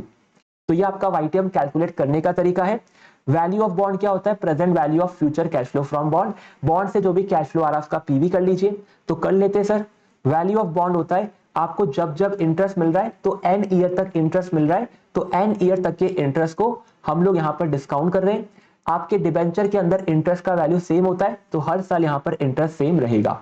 और यहाँ पर हमने इसका पीवी करने के लिए कॉस्ट ऑफ डेट से इसको यहाँ पर डिवाइड करा, यानी पीवी कराए, तो कॉस्ट ऑफ डेट यानी आपका वाईटीएम, और जो आपका फाइनल में रिडम्पशन वैल्यू मिलेगा आपके जब मैच्योरिटी आएगी, तो रिडम्पशन वैल्यू को भी हमने यहाँ पर पीवी करा है, तो इंटरेस्ट प्लस रिडम्पशन वैल्यू का पीवी ये होता है value of bond. Irredeemable bond के केस में क्या होगा, इररिडीमेबल बॉन्ड में तो कभी रिडम्पशन ही नहीं होगा, तो उसका जो इंटरेस्ट है उसको डिवाइड कर देंगे आप अपनी कॉस्ट ऑफ डेट से यानी वाईटीएम से, तो आपको मिल जाएगा वैल्यू ऑफ बॉन्ड। फिर आपका Z zero coupon bond. Zero coupon bond क्या होता है, ये ऐसा बॉन्ड है जो कि इंटरेस्ट नहीं देता है, और इसके ऊपर आपको फिर इंटरेस्ट मिलता कैसे, तो आपको डायरेक्टली इंटरेस्ट नहीं मिलता है, लेकिन ये बॉन्ड आपके डिस्काउंट में इश्यू होते हैं, और डिस्काउंट में इश्यू होकर अपनी फेस वैल्यू पर रिडीम होते हैं। तो क्योंकि यहाँ पर इंटरेस्ट नहीं है तो इसको जीरो कूपन बोलते हैं, लेकिन इसमें इसके अंदर इंप्लाइड इंटरेस्ट है क्योंकि ये आपकी फेस वैल्यू से कम पर इश्यू होता है। तो वैल्यू ऑफ ZCB क्या होगा, present value of redemption amount, कि रिडम्पशन पे कितना अमाउंट मिलने वाला है उसका पीवी कर लिया। और वैल्यू ऑफ बॉन्ड क्या है, face value of ZCB divide by 1 plus cost of debt की पावर n। तो फेस वैल्यू यानी आपका रिडम्पशन अमाउंट, और यहां पर 1 प्लस कॉस्ट ऑफ डेट की पावर n यानी हमने इसका पीवी किया है। फिर है हमारा ड्यूरेशन एंड कॉन्वेक्सिटी का। मॉडिफाइड ड्यूरेशन यानी कि वॉलेटिलिटी ऑफ बॉन्ड, ये कैसे कैलकुलेट होता है, तो मॉडिफाइड ड्यूरेशन और वॉलेटिलिटी मतलब आपका normal duration divide by 1 plus YTM. तो मैकाले ड्यूरेशन कैलकुलेट करिए, उसको डिवाइड करिए 1 प्लस वाईटीएम से। सर मैकाले ड्यूरेशन क्या था, तो मैकाले ड्यूरेशन आपका वेटेड एवरेज होता है आपके वेट मल्टीप्लाई बाय ईयर का। फिर आपका percentage change in market price, आपके मार्केट प्राइस में कितना चेंज होगा, तो आपकी जो वॉलेटिलिटी आई है इसको मल्टीप्लाई करेंगे आपके मार्केट के चेंज से, तो हमें मिलेगा आपका change in market price of bond. तो change in YTM into modified duration, तो वाईटीएम मतलब आपका चेंज इन वाईटीएम मतलब आपका जो इंटरेस्ट रेट में चेंज हुआ है यानी जो मार्केट में चेंज हुआ है, इनटू किया मॉडिफाइड ड्यूरेशन, तो हमें मिलेगा change in market price of bond. Rupee change अगर निकालना है तो कैसे करेंगे, तो बॉन्ड का जो रुपी वैल्यू है उसको परसेंटेज चेंज से मल्टीप्लाई कर दीजिए, तो market price into percentage change in market price. फिर आपका कॉन्वेक्सिटी। कॉन्वेक्सिटी क्या होता है, कॉन्वेक्सिटी आपको एग्जैक्टली बताता है कि आपका इंटरेस्ट रेट चेंज का कितना इंपैक्ट पड़ेगा। तो कॉन्वेक्सिटी आपका एक एडजस्टमेंट है जो कि आपकी मॉडिफाइड ड्यूरेशन में किया जाता है। क्या होता है इसका वैल्यू, इसका वैल्यू होता है C into change in YTM in decimal का स्क्वायर इनटू आपका 100। अब सर C का वैल्यू क्या है, C का वैल्यू होता है आपका average of upward and downward change divide by आपका डेल्टा y का स्क्वायर। अब अपवर्ड एंड डाउनवर्ड चेंज का मतलब क्या है कि अगर आपकी इंटरेस्ट रेट नीचे जाती है तो वैल्यू पर क्या इंपैक्ट आएगा, और इंटरेस्ट रेट ऊपर जाती है तो वैल्यू पर क्या इंपैक्ट आएगा। तो V प्लस क्या होगा, जब इंटरेस्ट रेट नीचे गई तो वैल्यू इंक्रीज हुई है, तो V प्लस मतलब इंक्रीज वैल्यू माइनस आपका न्यूट्रल वैल्यू यानी जहां से स्टार्ट किया था, increase value minus start value, plus आपका यहां पर है decrease value minus start value, और यहां पर डिवाइड में हमने किया है आपका V0, यानी यहां पर हम आपका परसेंटेज में कैलकुलेट कर रहे हैं कि परसेंटेज में कितना मूवमेंट है। परसेंटेज मूवमेंट आते ही हमने इसको डिवाइड बाय 2 किया, तो आपका एवरेज मूवमेंट आ जाएगा कि एवरेज कितना मूवमेंट होता है, और डिवाइड किया इसको 1 बाय डेल्टा वाई के स्क्वायर से। अब इसी फॉर्मूले को सिंप्लीफाई करो तो V plus plus V minus minus 2V0 divide by आपका 2V0 इंटू डेल्टा वाई का स्क्वायर। तो इसी फॉर्मूले को अगर आप सिंप्लीफाई करते हो तो आपका ये वाला फॉर्मूला बनता है। V प्लस मतलब price of bond if YTM increase, V minus price of bond if YTM decrease, V0 मतलब इनिशियल प्राइस, और डेल्टा वाई मतलब चेंज इन वाईटीएम। फिर है हमारा कन्वर्टेबल बॉन्ड। कन्वर्टेबल बॉन्ड के अंदर डिफरेंट कंसेप्ट है। पहला है कन्वर्जन रेशियो, ये बताता है कि हमारा बॉन्ड कितने नंबर ऑफ शेयर में कन्वर्ट होगा, सो नंबर ऑफ शेयर पर बॉन्ड। फिर आपका कन्वर्जन वैल्यू या स्टॉक वैल्यू, इसका मतलब ये होता है कि जब आपका बॉन्ड कन्वर्ट होगा तो कन्वर्ट होने के बाद वो इक्विटी स्टॉक बनेगा, तो उस इक्विटी स्टॉक की क्या वैल्यू होगी। तो हमें लेना है मार्केट प्राइस पर शेयर ऑफ इक्विटी, और इसको मल्टीप्लाई करना है कन्वर्जन रेशियो से, यानी कि एक बॉन्ड के कितने इक्विटी शेयर बनेंगे, और उन इक्विटी शेयर को हम यहां पर मार्केट प्राइस से मल्टीप्लाई कर रहे हैं। नेक्स्ट है आपका कन्वर्जन प्रीमियम और प्रीमियम ओवर कन्वर्जन वैल्यू। अगर कन्वर्जन प्रीमियम निकालना है या फिर प्रीमियम निकालना है आपको कन्वर्जन वैल्यू के ऊपर, तो कैसे निकालते हैं, तो आप सबसे पहले लेते हैं आपका कन्वर्जन वैल्यू, उसमें से माइनस करते हैं आपका यहां पर स्टॉक वैल्यू, सॉरी, सबसे पहले आप लेते हैं यहाँ पर मार्केट प्राइस, मार्केट प्राइस में से आप माइनस करते हैं आपका कन्वर्जन वैल्यू। तो मार्केट प्राइस ऑफ बॉन्ड मान लेते हैं 120 का है, और आपका कन्वर्जन वैल्यू यानी जैसे बॉन्ड इक्विटी में कन्वर्ट होगा तो उसका वैल्यू होगा 100 का। तो 120 माइनस 100, तो 20 रुपीज का आपका प्रीमियम चल रहा है। अब 20 रुपीज का प्रीमियम आपको निकालना है परसेंटेज में ओवर कन्वर्जन वैल्यू, तो 20 डिवाइड बाय 120 करेंगे तो आपको परसेंटेज में मिल जाएगा। So market price minus conversion value divide bye conversion value. अगर आपको रेशियो चाहिए तो रेशियो निकल जाएगा, और कन्वर्जन प्रीमियम पर शेयर चाहिए आपको, तो पर शेयर निकालने के लिए आपका जो कन्वर्जन वैल्यू आया, आपका जो कन्वर्जन प्रीमियम आया था, इसको डिवाइड करेंगे कन्वर्जन रेशियो से। So market price of bond minus conversion value, तो ये आपका आता है कन्वर्जन प्रीमियम, इसको डिवाइड किया कन्वर्जन रेशियो, यानी एक बॉन्ड कितने नंबर ऑफ शेयर में कन्वर्ट होगा। फिर आपका कन्वर्जन पैरिटी प्राइस और मार्केट कन्वर्जन प्राइस, इसका मतलब ये होता है कि आपके इक्विटी शेयर का प्राइस कितना हो जाएगा तब जाके आपका बॉन्ड का वैल्यू और मार्केट प्राइस इनडिफरेंट हो। तो इसको कैलकुलेट करने के लिए हम आपका मार्केट प्राइस ऑफ बॉन्ड लेते हैं, उसको डिवाइड करते हैं कन्वर्जन रेशियो से। तो market price of bond divide bye conversion ratio. Conversion parity price क्या हो गया, current market price of share plus conversion premium पर शेयर। तो दो तरीके कैलकुलेट करने के, कन्वर्जन पैरिटी प्राइस यानी वो प्राइस जब आपका मार्केट प्राइस ऑफ बॉन्ड और आपका कन्वर्जन वैल्यू सेम हो। तो मार्केट प्राइस ऑफ बॉन्ड को अगर आपने कन्वर्जन रेशियो से डिवाइड कर दिया तो आपको मिलता है कन्वर्जन पैरिटी प्राइस, और दूसरा तरीका करंट मार्केट प्राइस में कन्वर्जन प्रीमियम पर शेयर को ऐड कर देंगे। फिर आपका favourable income differential. Favourable income differential का मतलब है कि आप जो बॉन्ड पर एडिशनल इंटरेस्ट कमा रहे हैं, यानी आपका फेवरेबल इनकम कमा रहे हैं कंपेयर टू आपका स्टॉक। तो यहां पर लेते हैं आप coupon interest from the bond कि कितना इंटरेस्ट अर्न कर रहे हैं, माइनस करते हैं आपके कन्वर्जन रेशियो यानी number of share multiplied dividend per share. अगर बॉन्ड से आपको 10 रुपीज का इंटरेस्ट मिल रहा है और आपके जो शेयर है वो 5 रुपीज है, और सब आपके जो कन्वर्जन रेशियो वो 5 का है, और आपके एक शेयर पे डिविडेंड 1 रुपीज का है, तो आपका यहाँ पर फेवरेबल इनकम डिफरेंशियल क्या हुआ, 10 माइनस 5 इक्वल टू 5। अगर ये पर शेयर में चाहिए तो इसको डिवाइड कर देंगे नंबर ऑफ शेयर से, नंबर ऑफ शेयर अगेन 5 है, तो 1 आएगा आपका कन्वर्जन, आपका फेवरेबल इनकम डिफरेंशियल पर शेयर। तो आपके बॉन्ड इंटरेस्ट माइनस आपका stock dividend divide bye conversion ratio. फिर आपका प्रीमियम पेबैक पीरियड, ये आपको बताता है कि आपकी जो कन्वर्जन प्रीमियम है इसको रिकवर करने में हमें कितना टाइम लगेगा। तो इसको कैसे कैलकुलेट करते हैं, कन्वर्जन प्रीमियम लेते हैं, इसको डिवाइड करते हैं आपके फेवरेबल इनकम डिफरेंशियल से, यानी कितनी एडिशनल इनकम हम बॉन्ड पे कमा रहे हैं, उस एडिशनल इनकम को हमें यहां पर डेनोमिनेटर में लेना है। तो आपकी कन्वर्जन प्रीमियम यानी एडिशनल वैल्यू डिवाइड बाय करते हैं आपकी एडिशनल इनकम, तो आपको मिलता है आपका पेबैक पीरियड। फिर आपका स्ट्रेट वैल्यू ऑफ बॉन्ड, इसका मतलब होता है कि आपके जो बॉन्ड है उसको आप कन्वर्ट ना करें और उसके जो इंटरेस्ट के कैश फ्लो है उस इंटरेस्ट के कैश फ्लो पे उसका वैल्यू करें, तो उसको बोलते हैं स्ट्रेट वैल्यू। यहां पर आपके जो इंटरेस्ट के कैश फ्लोज है उनका प्रेजेंट वैल्यू करते हैं, तो present value of future cash flow without conversion option. फिर आपका परसेंटेज ऑफ डाउनसाइड रिस्क, इसका मतलब क्या है, इसका मतलब यह है कि बॉन्ड का प्राइस कितना परसेंट गिर सकता है। तो बॉन्ड का प्राइस कितना गिरेगा, बॉन्ड का प्राइस इतना गिर सकता है कि वो अपने स्ट्रेट वैल्यू पर पहुंच जाएगा, स्ट्रेट वैल्यू के नीचे कभी नहीं गिरेगा। तो bond price minus straight value divide में रहेगा आपका मार्केट प्राइस ऑफ बॉन्ड। तो ये आपका परसेंटेज ऑफ डाउनसाइड रिस्क है। अब कभी कभी आईसीआई क्या बोलता है, आईसीआई बोलता है percentage of downside risk on straight value. अगर आईसीआई ने ऐसा बोल दिया percentage of downside risk on straight value calculate करना है, तो यहां पर डेनोमिनेटर में मार्केट प्राइस की जगह हमें लेना होगा स्ट्रेट वैल्यू।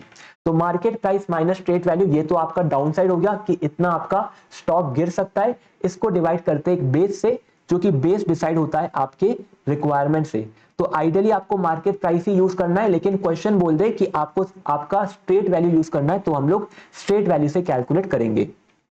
फिर आपका प्रीमियम ओवर स्ट्रेट वैल्यू है, इसका मतलब कि आपका मार्केट प्राइस जो है वो स्ट्रेट वैल्यू से कितना ज्यादा है। तो मार्केट प्राइस माइनस आपका स्ट्रेट वैल्यू डिवाइड बाय आपका स्ट्रेट वैल्यू ऑफ बॉन्ड। तो ये आपके कन्वर्टेबल बॉन्ड के कंसेप्ट थे, फॉर्मूला थे।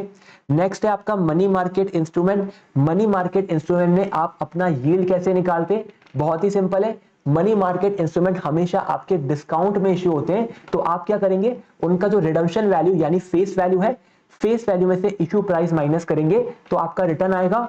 रिटर्न को इश्यू प्राइस से डिवाइड किया तो आपका रिटर्न परसेंटेज में आ गया। अब इस परसेंटेज के रिटर्न को आपको एनुअली कन्वर्ट करना है।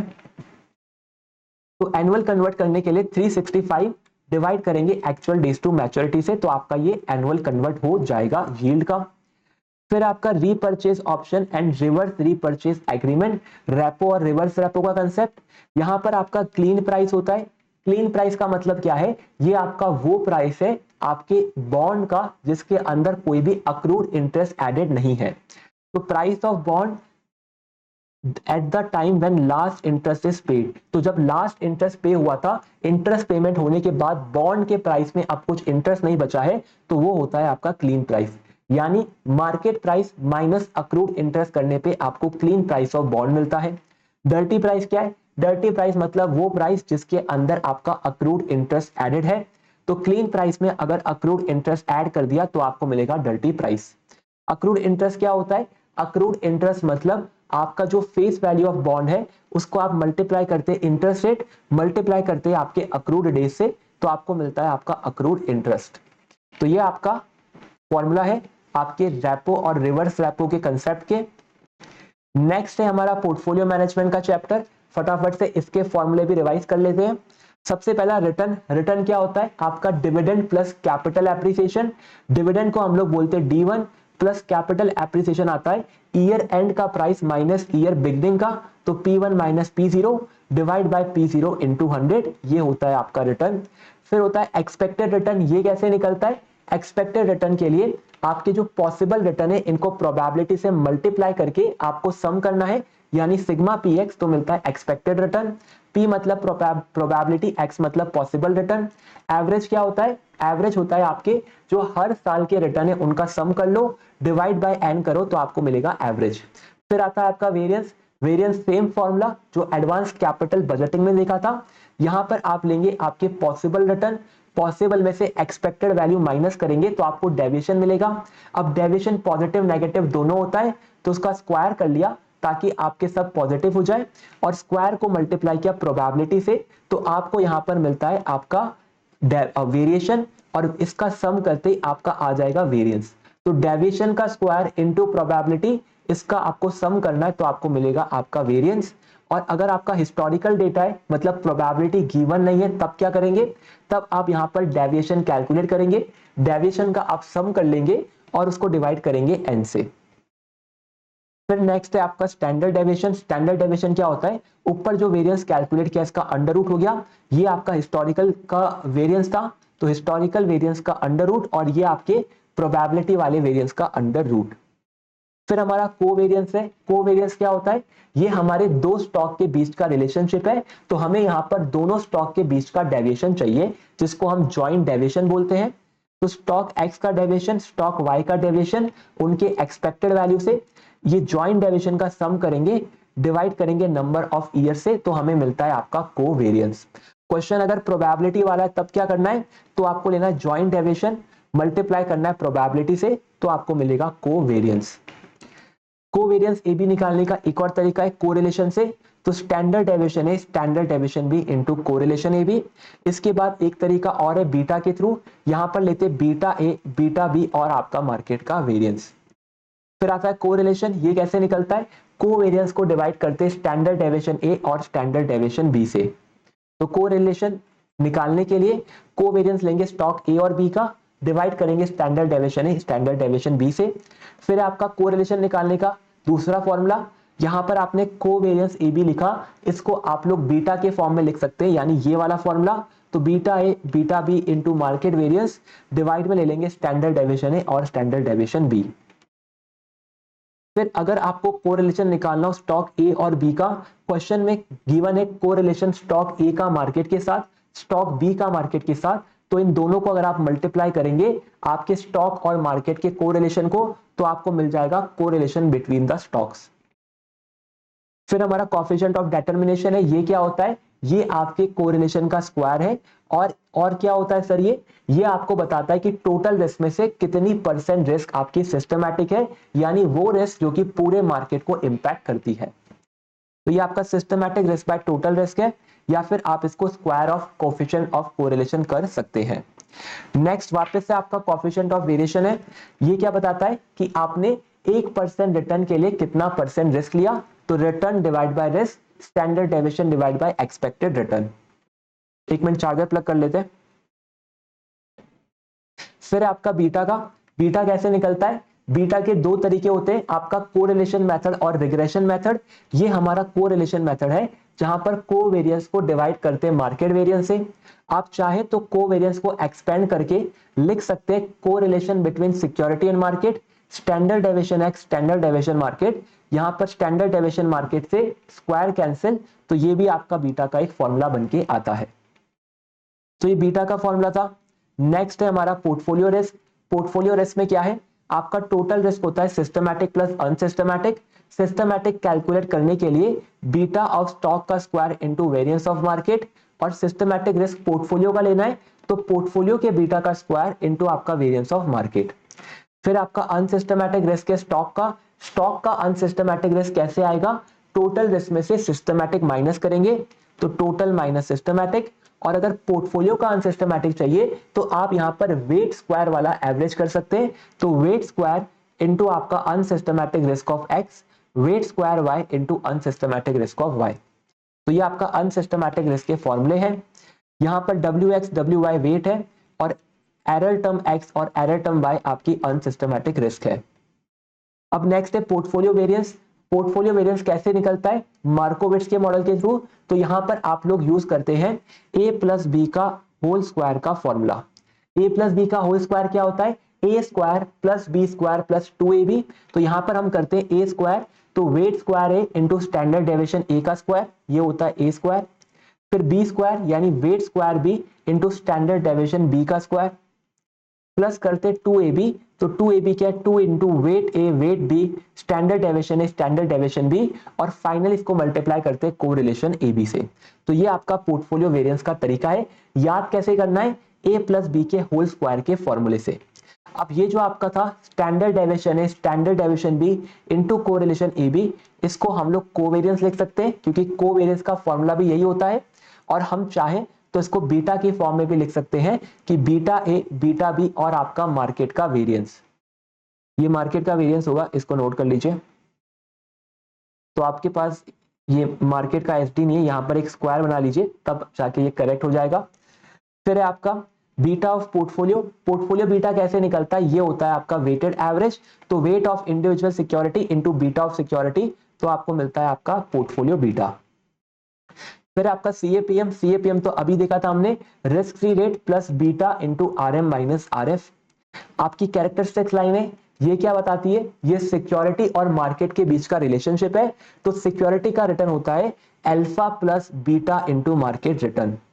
सिक्योरिटी मार्केट लाइन क्या, ये तो सीएपीएम की लाइन है, तो required return equal to RF plus beta into RM minus RF. Next है आपका आर्बिट्रेज प्राइसिंग।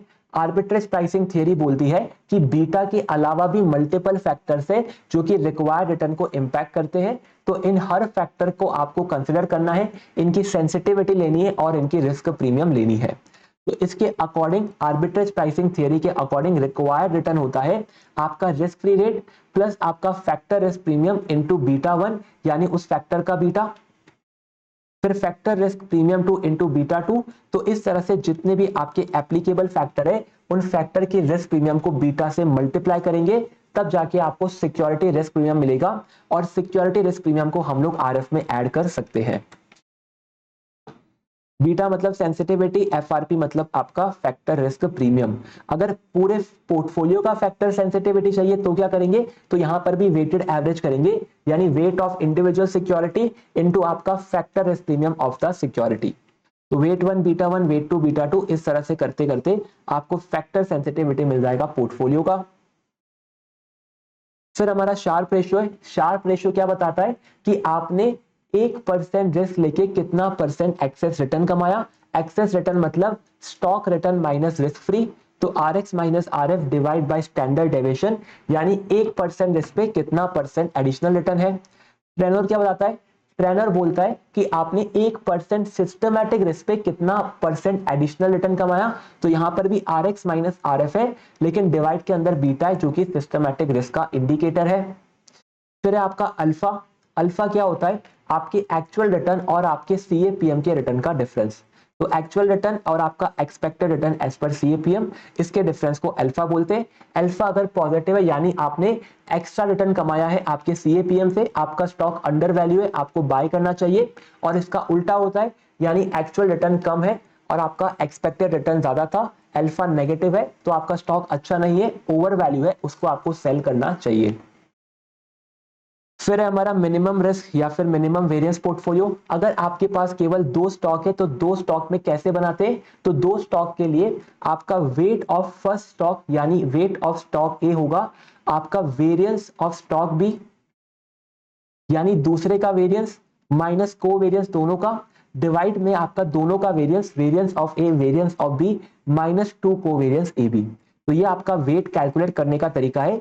याद कैसे रहेगा सर, तो अगर आपको 2 स्टॉक के बीच में मिनिमम वेरिएंस पोर्टफोलियो बनाना है यानी ऐसा पोर्टफोलियो जिसकी रिस्क एकदम मिनिमाइज हो, रिटर्न एकदम मैक्सिमाइज हो, तो आपको क्या करना है, आपका वेट ऑफ सिक्योरिटी ए होगा दूसरे का वेरिएंस माइनस को वेरिएंस डिवाइड बाय दोनों का वेरिएंस माइनस 2 इंटू को वेरिएंस।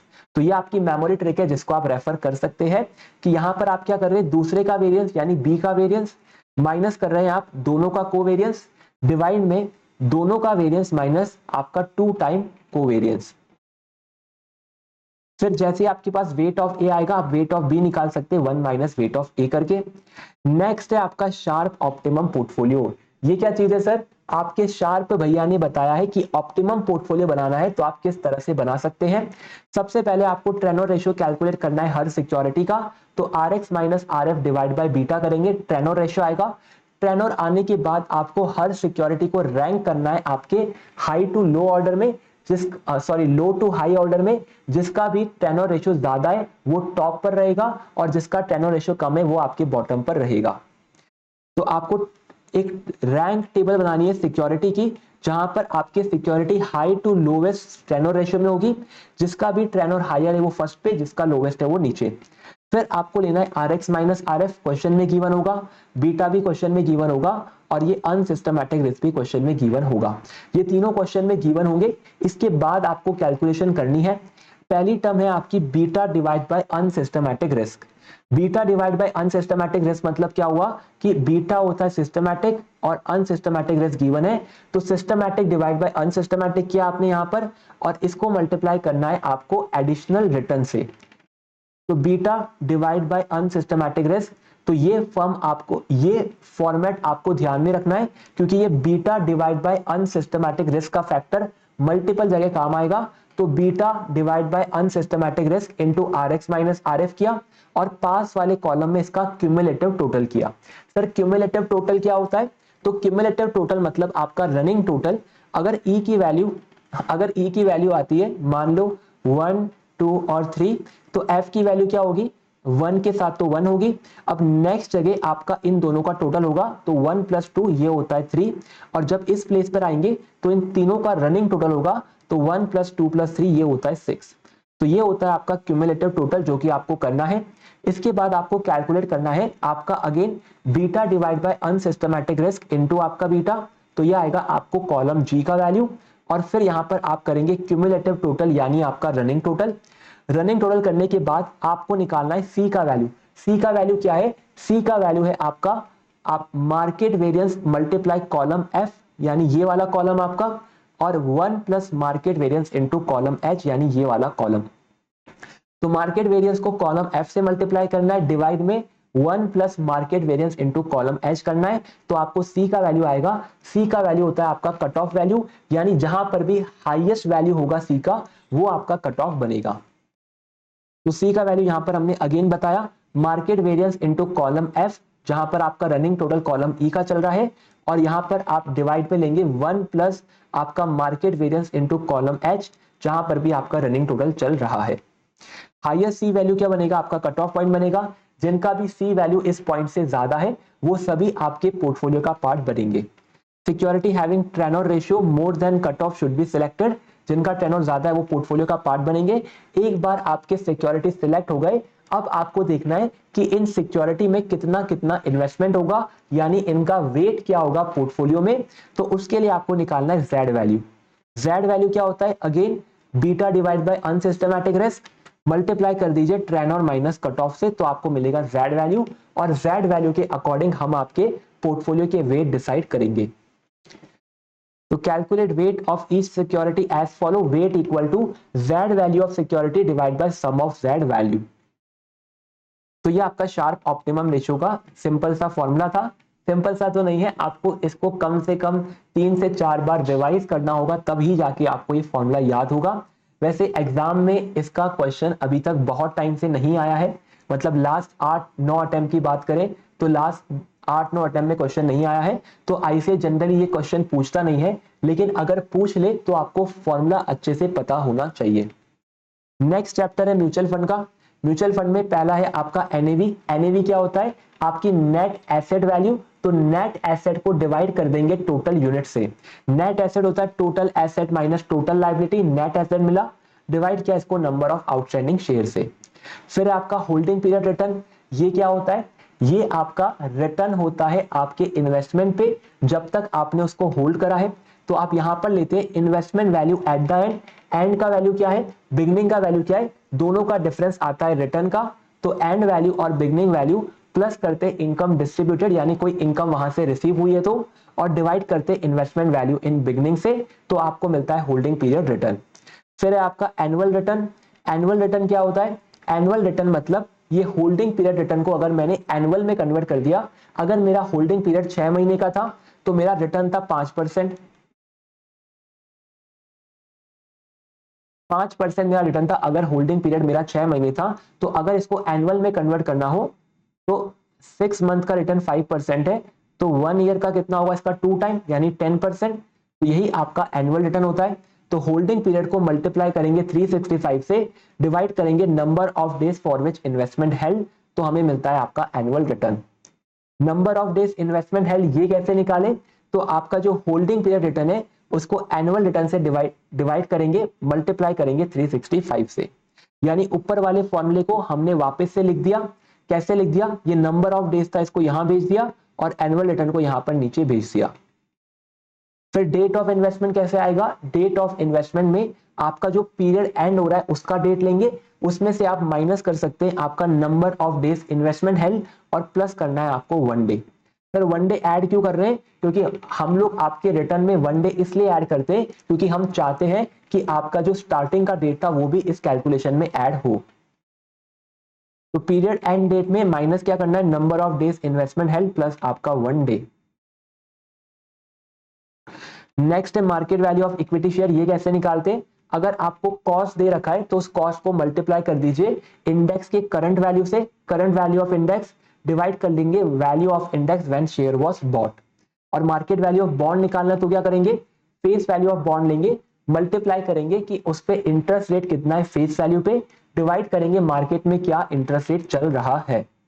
तो interest rate on bond divide by market expectation on the bond. NAV क्या आएगा? Net asset divide by number of unit outstanding of mutual fund. तो ये आपके म्यूचुअल फंड के फॉर्मूले थे। नेक्स्ट चैप्टर है आपका डेरिवेटिव्स का। डेरिवेटिव्स के फॉर्मूले हमारे पास है। डेरिवेटिव्स में आपका थ्योरेटिकल प्राइस या फिर वैल्यूएशन ऑफ फॉरवर्ड और फ्यूचर कैसे होता है? फ्यूचर प्राइस कैसे निकलता है? फ्यूचर प्राइस निकालने के लिए हमें लेना होता है आज का प्राइस कितना है, स्पॉट प्राइस। स्पॉट प्राइस लेने के बाद जो भी व्यक्ति आज के दिन अगर स्टॉक में इन्वेस्टमेंट करेगा तो उसकी कुछ एक्सपेक्टेशन है, उस एक्सपेक्टेशन को हम बोलते हैं कैरिंग कॉस्ट। तो कैरिंग कॉस्ट में आता है उसकी इंटरेस्ट कॉस्ट, क्योंकि उसने इन्वेस्ट किया है तो उसको वहां पर अमाउंट ब्लॉक हो गया है तो उसका इंटरेस्ट मिलना चाहिए। तो इंटरेस्ट कॉस्ट आता है प्लस आता है स्टोरेज कॉस्ट। तो स्पॉट प्राइस में interest cost plus storage cost add करेंगे, माइनस करेंगे आपके रिटर्न, यानी जो रिटर्न पहले से मिल गया वो रिटर्न माइनस कर देंगे, तो आपको मिलता है फ्यूचर प्राइस। अगर क्वेश्चन में सिंपल इंटरेस्ट रेट गिवन है तो क्या करते हैं? स्पॉट प्राइस में ऐड कर देते हैं आपका सिंपल सा रेट इनटू पीरियड को। अगर कंपाउंडेड रेट है तो क्या करेंगे? स्पॉट प्राइस में 1 प्लस रेट की पावर करेंगे पीरियड, और कंटिन्यूस कंपाउंडेड है तो स्पॉट प्राइस को मल्टीप्लाई करेंगे ई की पावर रेट इनटू पीरियड से। अब यहां पर कुछ एडजस्टमेंट है। अगर आपको रिटर्न डिविडेंड या storage cost percentage per annum में गिवन है तो आपको क्या करना होगा? आपको जो रेट यूज करते हो यहां पर इस रेट को एडजस्ट करना होगा interest rate plus storage cost minus dividend से। अगर डिविडेंड परसेंटेज पर एनम हर मंथ का अलग अलग है तो क्या करेंगे, हर मंथ के जो भी रिलेवेंट मंथ है उनके डिविडेंड परसेंटेज का एवरेज कर लेंगे और उस एवरेज को हम लोग फॉर्मूले में यूज करेंगे। If return or dividend or storage cost is given in rupees or percentage but without per annum, तो per annum में था तब तो रेट में एडजस्ट किया, अगर विदाउट per annum में गिवन है तब क्या करना है, तब आपको आपके प्रेजेंट वैल्यू करना है डिविडेंड का और आपके स्टोरेज कॉस्ट का और उसको एडजस्ट करना है स्पॉट प्राइस में। तो एक्चुअल प्राइस माइनस प्लस करेंगे PV of storage cost minus करेंगे आपका पीवी ऑफ डिविडेंड। फिर आपका गेन ऑन आर्बिट्रेज है, आर्बिट्रेज में हमेशा गेन क्या होता है, मार्केट प्राइस और फेयर वैल्यू का जो डिफरेंस है वही आपका गेन ऑन आर्बिट्रेज होता है।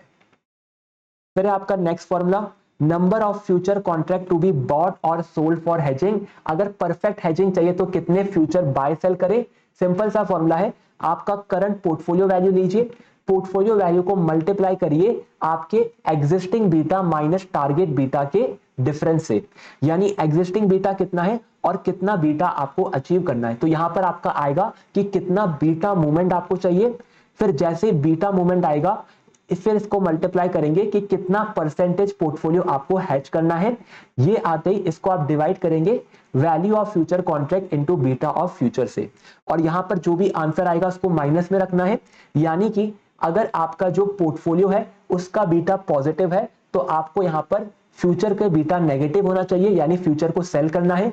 अगर आपके पोर्टफोलियो का बीटा नेगेटिव है तो आपके फ्यूचर का बीटा पॉजिटिव होना चाहिए, तब जाके नेगेटिव और पॉजिटिव एक दूसरे को हैच करेंगे। तो यहां पर माइनस का साइन रहेगा, portfolio value into existing beta minus required beta, into करते कितना परसेंटेज हेजिंग करना है और डिवाइड करते कि एक फ्यूचर कॉन्ट्रैक्ट का वैल्यू कितना है और divide by beta of future, ये आपका फॉर्मूला है।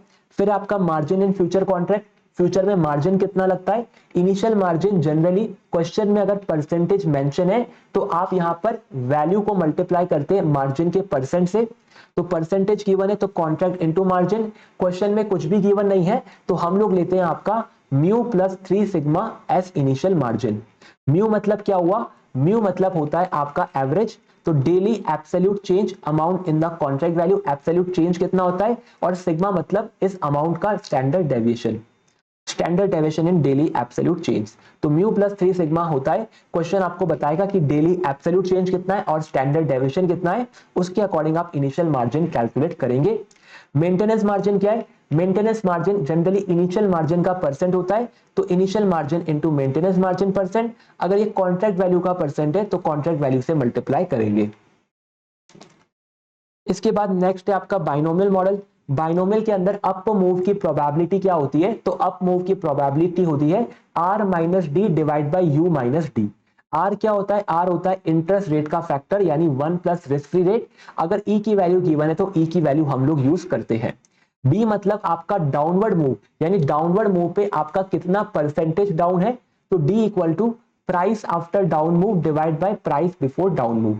एग्जांपल के लिए अगर आज के दिन 100 रुपीज प्राइस है, एक मिनट, आज के दिन आपका 100 का प्राइस है और ये प्राइस आपका फ्यूचर में या तो 120 हो जाएगा या 80 हो जाएगा, तो अब आपको बताना डाउन मूव कितना है, डाउन मूव होगा कि 100 से 80 पे आ गया तो 80 डिवाइड बाय 100.80 आपका डी का वैल्यू है, और अप मूव कितना होगा 120 डिवाइड बाय 100 इक्वल टू 1.20। तो ये आपका डाउन मूव और अप मूव है, price after down divide by price before down and price after up divide by price before up move. तो ये जैसी वैल्यू आएगा तो आप यहां पर probability of up move calculate कर सकते हैं, प्रोबेबिलिटी ऑफ डाउन मूव निकालना है तो 1 minus probability of up move.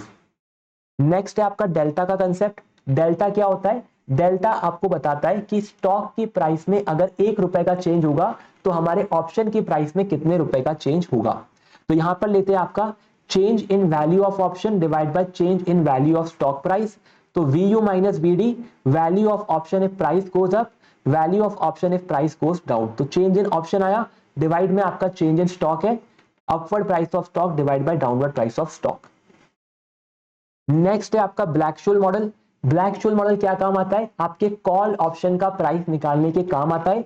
Call option का जनरली प्राइस कैसे निकलता है, कॉल ऑप्शन का जनरली प्राइस होता है आपका सेटलमेंट रेट, सेटलमेंट रेट मतलब आपका जिस दिन सेटलमेंट होगा उस दिन मार्केट प्राइस क्या है, तो मार्केट प्राइस ऑन सेटलमेंट होता है, माइनस करते हैं हम लोग यहाँ पर एक्सरसाइज प्राइस। तो ये आपका नॉर्मल फॉर्मूला है कॉल का वैल्यू निकालने का।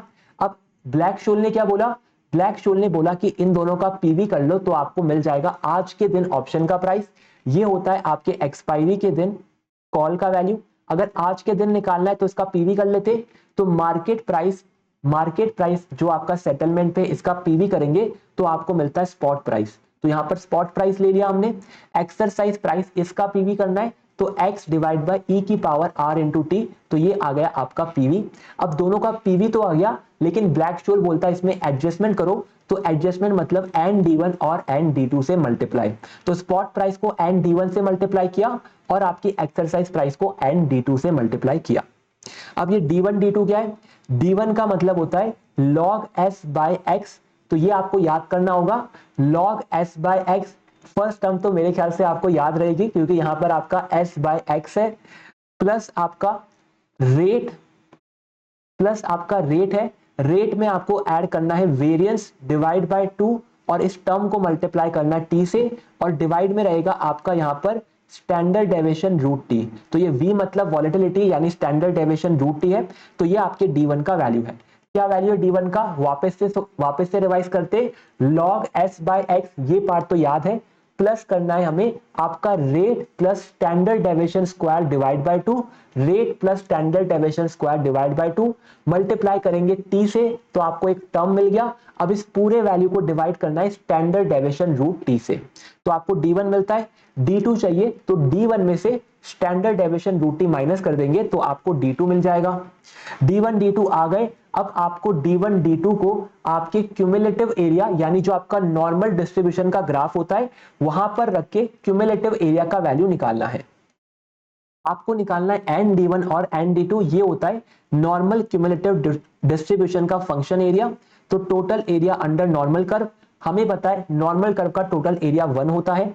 तो अगर आपको एन एक्स निकालना है यानी एन डी1 निकालना है तो आप क्या करेंगे, 1 माइनस एरिया अंडर 1 टेल।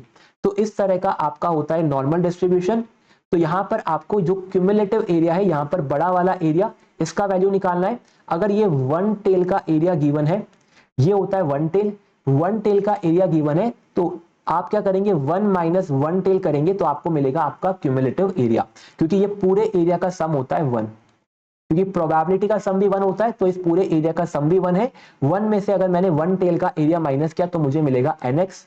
और कभी कभी 2 टेल का एरिया गिवन होता है, यानी ये 1 टेल है, इसका 2 टाइम वैल्यू गिवन है, तो इसको क्या करेंगे डिवाइड बाय 2 कर देंगे। तो area under 2 tail divide by 2 किया तो एरिया अंडर 1 टेल आया, और 1 टेल को माइनस करेंगे 1 से तो हमें मिलेगा आपका एन डी1 का वैल्यू। तो ये आपका ब्लैक शोल मॉडल था। फिर आपका पुट कॉल पैरिटी।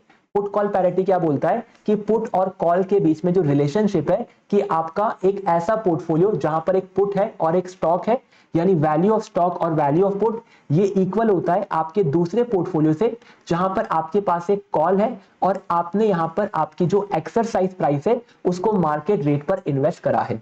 तो present value of exercise price को मार्केट में इन्वेस्ट करा है, तो ये होती है आपकी पुट कॉल पैरिटी का फॉर्मूला। तो स्टॉक का वैल्यू प्लस पुट का वैल्यू इक्वल होता है कॉल का value plus present value of exercise price, यानी present value of exercise price को मार्केट में इन्वेस्ट किया है। LHS and RHS portfolio will be the same payoff in all scenario। अगर आप इसका पे ऑफ कैलकुलेट करेंगे एक्सपायरी पे तो ये हमेशा सेम ही आता है। फिर आपका value of growth option, value of growth option same binomial है, बस इसके अंदर आपको एक डिले का एडजस्टमेंट देना है जो कि यहां पर आपके रेड में है। तो आपको आपके जो करंट स्पॉट प्राइस है इसके अंदर डिले का एडजस्टमेंट देना है, तो e की power d into T delay का एडजस्टमेंट हो जाएगा। बाकी सब कुछ सेम है, एन डी1 आपके एक्सरसाइज प्राइस का PV into N D two. यहां पर जब डी1 भी निकालेंगे तब आपको यहां पर आर प्लस स्टैंडर्ड डेविएशन का स्क्वायर डिवाइड बाय 2 था, तो यहां पर आपको माइनस डी करना है और फिर अपना डी1 लेना है।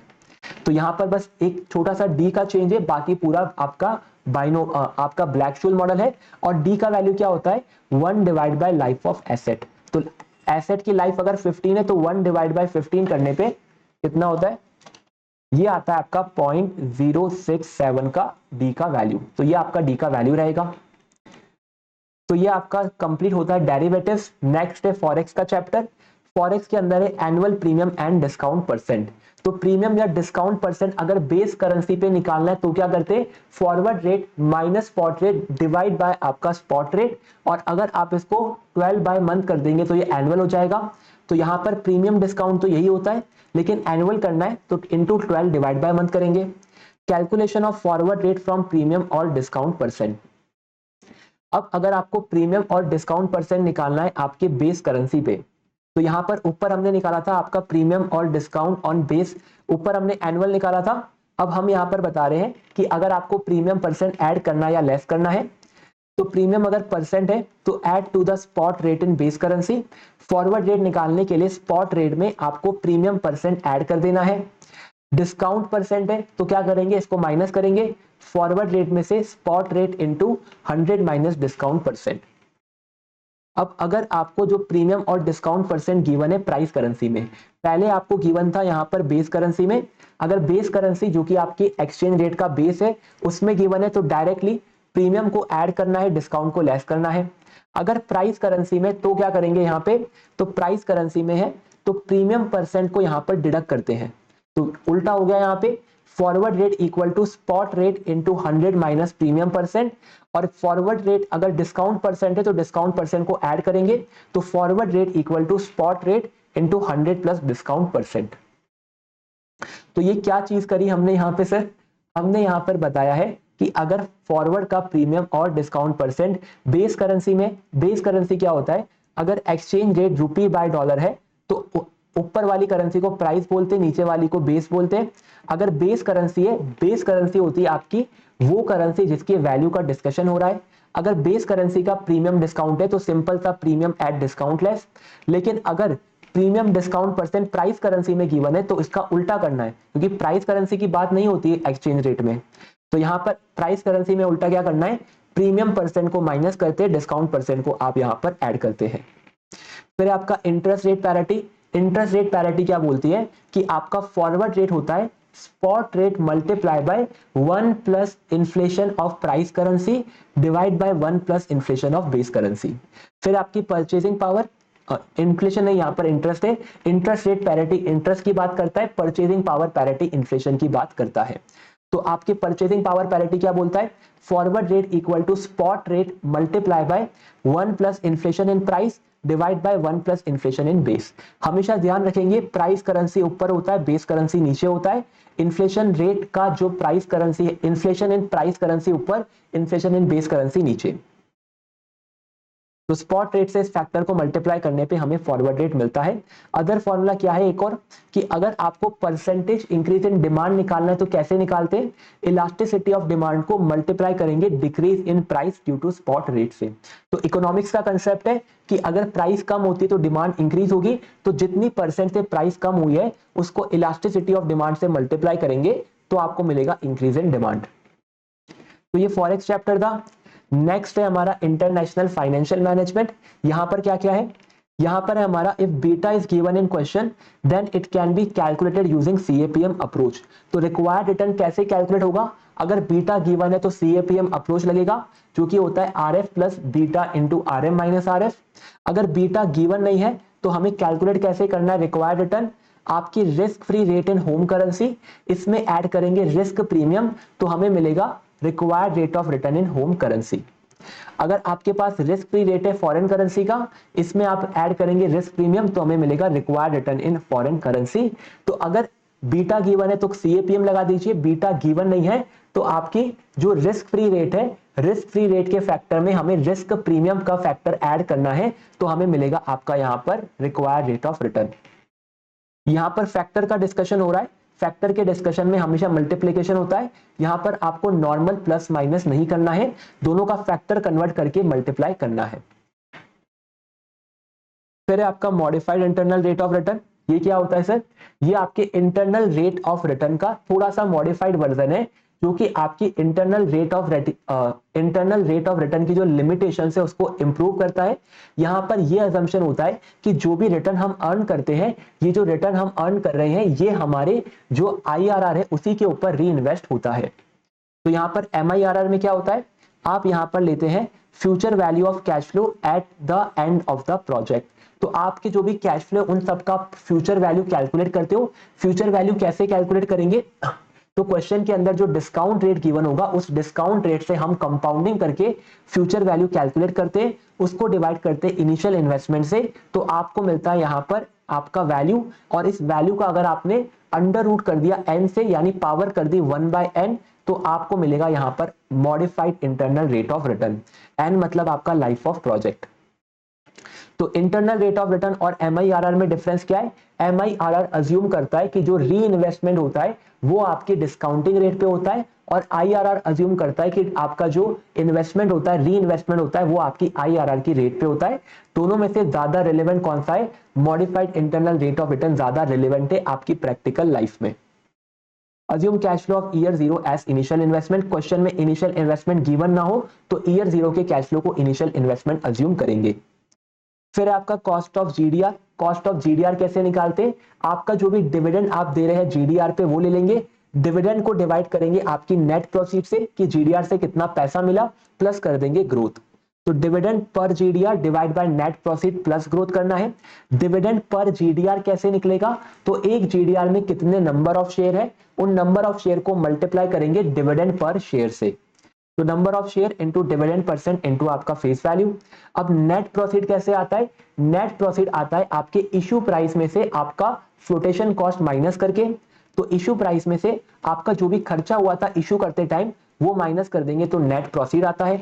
अब इश्यू प्राइस कैसे आता है? तो इश्यू प्राइस आप डिसाइड करते हो कि हमारे शेयर का मार्केट प्राइस क्या चल रहा है। मार्केट प्राइस चल रहा है 100 रुपए का, एक जीडीआर में 2 शेयर है, तो 100 इंटू 2 200 इसका मार्केट प्राइस होना चाहिए, और हमें कुछ डिस्काउंट देना है तो डिस्काउंट यहां पर माइनस होता है।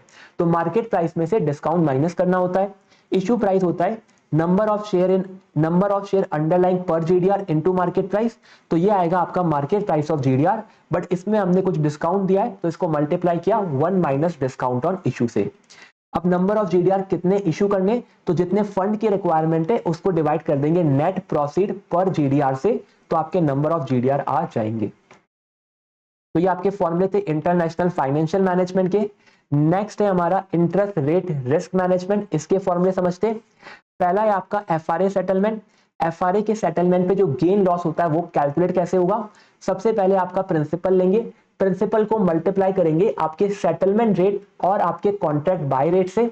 आपने बाय कितने में किया है और सेटल कितने में हुआ है इसका डिफरेंस लेंगे, मल्टीप्लाई करेंगे आपके पीरियड से कि कितने पीरियड का लोन था, और इसका कर देंगे आप प्रेजेंट वैल्यू, क्योंकि एफआरए का जो वैल्यू होता है वो हमें लोन के एंड पर मिलता है, लेकिन हम तो आज के दिन कैलकुलेट कर रहे हैं, तो लोन के एंड से हमने उसका पीवी कर लिया, तो यहां पर आता है final settlement value on the start of loan.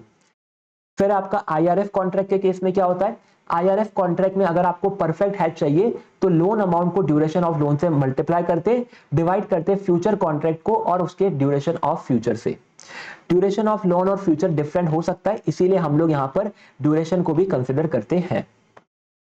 Gain loss on interest rate future ये कैसे निकालते हैं? सेम तरीका जो आपने ऊपर किया था आपके फॉरवर्ड में। तो अगर आपने आईआरएफ यानी फ्यूचर बाय करे तो future value into settlement rate minus contract by rate, यानी जिस रेट पर बाय किया था जिस पे सेटल किया उसका डिफरेंस लेंगे, मल्टीप्लाई पीरियड करेंगे तो उस पीरियड का आएगा गेन। ये जो ऊपर का वैल्यू है ये आपका गेन ऑन एक्सपायरी है यानी मैच्योरिटी है, लेकिन हमें तो आज के दिन चाहिए, तो आज के दिन के लिए आप इसका पीवी करेंगे। अगर क्वेश्चन बोलता है कि प्रेजेंट वैल्यू इग्नोर करना है तो इस पार्ट को आपको इग्नोर करना होगा, लेकिन क्वेश्चन अगर कुछ भी नहीं बोलता इसका मतलब आपको पीवी करना चाहिए। फिर आपका आईआरएफ अगर सोल्ड हुआ है तो आईआरएफ सोल्ड किया मतलब contract cell rate minus settlement rate, इसका डिफरेंस इनटू पीरियड, और इसका भी हमने पीवी करा है। क्वेश्चन बोलेगा टाइम वैल्यू इग्नोर करेंगे तो ये वाला पार्ट हमें इग्नोर करना होगा। फिर आपका physical settlement of interest rate future. आपके जो इंटरेस्ट रेट फ्यूचर होते हैं उनका अगर आपको फिजिकल सेटलमेंट करना है तो आपको वहां पर जो बॉन्ड होते हैं वो डिलीवर करने होते हैं। अब बॉन्ड डिलीवर पे गेन कैसे होगा? तो जो आपका कन्वर्जन फैक्टर और फ्यूचर प्राइस है वो कैलकुलेट कर लीजिए। Conversion factor multiply by future price करेंगे तो आपको डिलीवरी प्राइस मिलेगा। अब कन्वर्जन फैक्टर क्या होता है?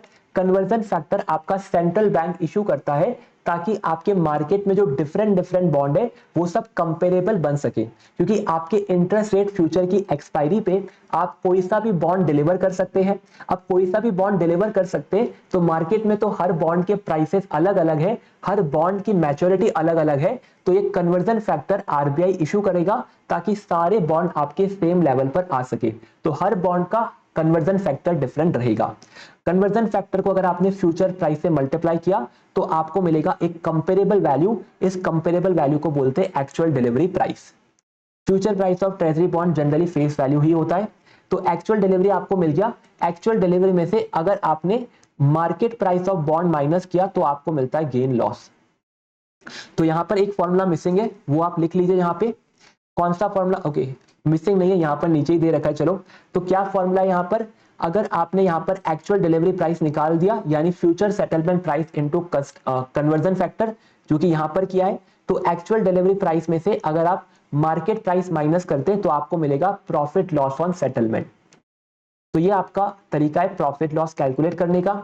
ऑप्शन के केस में वैल्यू ऑफ कैप ऑप्शन कैसे आएगा, amount into settlement rate into minus करेंगे contract by rate into period, और आपका फ्लोर ऑप्शन है यानी आपने सेल करा है तो value amount into contract cell rate minus settlement rate into period. And यहां पर हमेशा ध्यान रखना है कि ऑप्शन का वैल्यू कभी नेगेटिव नहीं होगा, नेगेटिव आएगा तो जीरो अज्यूम करेंगे, पॉजिटिव आएगा तो ही कंसिडर करेंगे। तो ये आपके इंटरेस्ट रेट रिस्क मैनेजमेंट के फॉर्मूले थे। नेक्स्ट है हमारा बिजनेस वैल्यूएशन। सबसे पहला है कॉस्ट ऑफ कैपिटल, जो कि वेटेड एवरेज कॉस्ट होता है। कैसे निकालते हैं, weight of equity into cost of equity, weight of debt into cost of debt. तो वेटेड एवरेज करना है इक्विटी और डेट का। कॉस्ट ऑफ इक्विटी आएगा सीएपीएम के थ्रू यानी RF plus beta into RM minus RF. Cost of debt कैसे आएगा, आपका जो कॉस्ट ऑफ डेट यानी इंटरेस्ट रेट गिवन है, इंटरेस्ट रेट में टैक्स माइनस करेंगे तो आपका कॉस्ट ऑफ डेट आएगा। तो interest rate minus 1 minus tax rate. Weight कैसे आता है, वेट के लिए इक्विटी का value divide by equity plus debt, और डेट के लिए डेट का value divide by equity plus debt. हमेशा मार्केट वैल्यू ऑफ डेट और इक्विटी यूज करेंगे। अगर मार्केट वैल्यू नहीं है तो हम लोग बुक वैल्यू यूज करेंगे। बुक वैल्यू के लिए इक्विटी कैपिटल लेना होगा, रिजर्व लेना होगा, इनटेंजिबल रिकॉर्ड नहीं कर रखा है तो उसको भी लेना होगा, और डेट के लिए हम लोग लॉन्ग टर्म डेट ही लेते हैं, शॉर्ट टर्म डेट नहीं लेते हैं। फिर एसेट बेस्ड वैल्यूएशन, यहां पर क्या होता है, यहां पर जो आपकी एसेट का नेट वैल्यू है उनको हम लोग आपकी वैल्यू ऑफ इक्विटी मानते हैं। तो net asset at book value, तो fix asset non net current asset minus कर देते हैं आपकी लाइबिलिटीज को। तो एसेट माइनस लाइबिलिटी किया तो आपको मिलता है नेट एसेट वैल्यू या फिर net asset book value. Contingent liability तो उसको भी यहां पर माइनस करना होता है। Equity share capital plus reserve minus contingent liability. एक और तरीका क्या है, या तो आप एसेट माइनस लाइबिलिटी करो या फिर इक्विटी साइड को सेपरेटली ऐड कर लो, तो equity plus reserve minus contingent liability. Next है हमारा नेट रियलाइजेबल वैल्यू। यहां पर क्या करना है, यहां पर जो आपके नेट एसेट वैल्यू आया था उसमें आपको एडजस्टमेंट करना है आपकी रियलाइजेशन वैल्यू का। तो वैल्यू ऑफ इक्विटी क्या है, net asset at realisable value, यानी एसेट को मैं मार्केट में सेल करने जाऊंगा तो कितना वैल्यू रियलाइज होगा, अगर वो कंसीडर करते तो वो नेट रियलाइजेबल वैल्यू है। अगर हम एसेट का बुक वैल्यू लेते तो वो आपका नेट एसेट बुक वैल्यू या फिर नेट एसेट वैल्यू है। तो यहां पर नेट एसेट बुक वैल्यू में आपको एडजस्टमेंट करना है एक्स्ट्रा अमाउंट रियलाइज का, और लेसर अमाउंट को आपको माइनस करना है। एक्स्ट्रा अमाउंट को ऐड करेंगे, लेसर अमाउंट को लेस करेंगे। फिर है आपका इनकम बेस्ड वैल्यूएशन अप्रोच। यहां पर आप पी रेशियो के थ्रू वैल्यू कैलकुलेट कर सकते हैं। प्राइस पर शेयर होता है EPS into P ratio. P ratio को हम एक्सप्रेस कर सकते हैं 1 divide by return on equity से, जो कि हमने थोड़ी देर पहले भी देखा था। ईपीएस क्या होता है, earning available divide by total number of share. Earning available के लिए प्रॉफिट आफ्टर टैक्स में से प्रेफरेंस डिविडेंड माइनस करते divide by total number of share करेंगे तो हमें मिलेगा ईपीएस। फिर हमारा अर्निंग कैपिटलाइजेशन मेथड। ये क्या बोलता है, आपकी जो अर्निंग है उसको कैपिटलाइजेशन रेट से डिवाइड कर देंगे तो आपको capitalise earning value of business मिल जाएगा।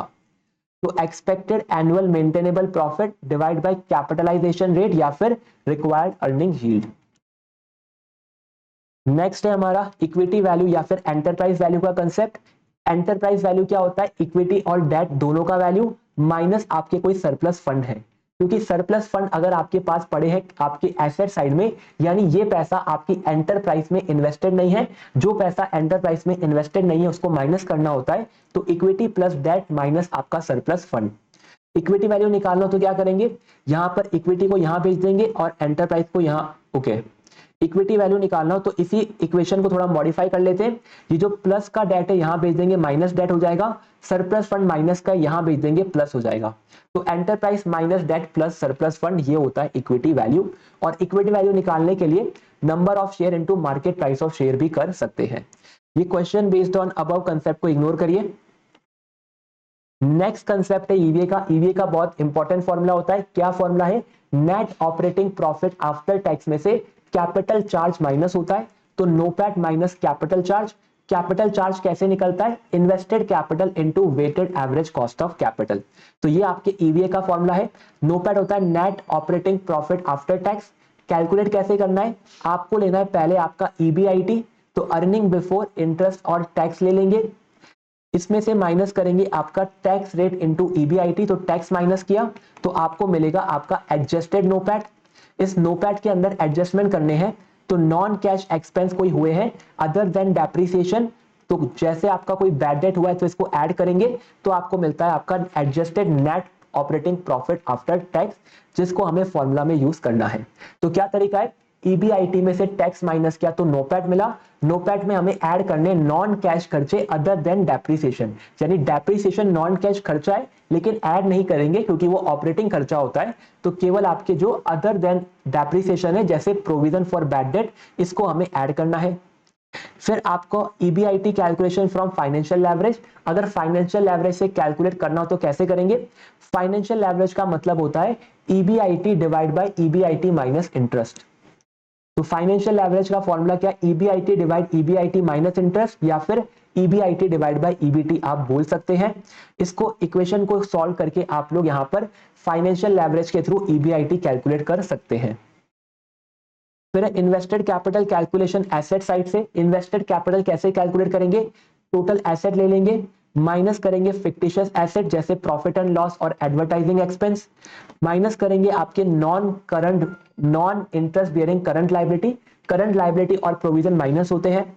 इसके बाद ऐड करेंगे एसेट जो कि बुक्स में नहीं है, ऐड करेंगे non cash expense adjusted in NOPAT, तो जो आपने ऊपर नॉन कैश एक्सपेंस यहां पर नोपैट में ऐड करे थे वो आपको यहां पर इन्वेस्टेड कैपिटल में भी ऐड करने हैं।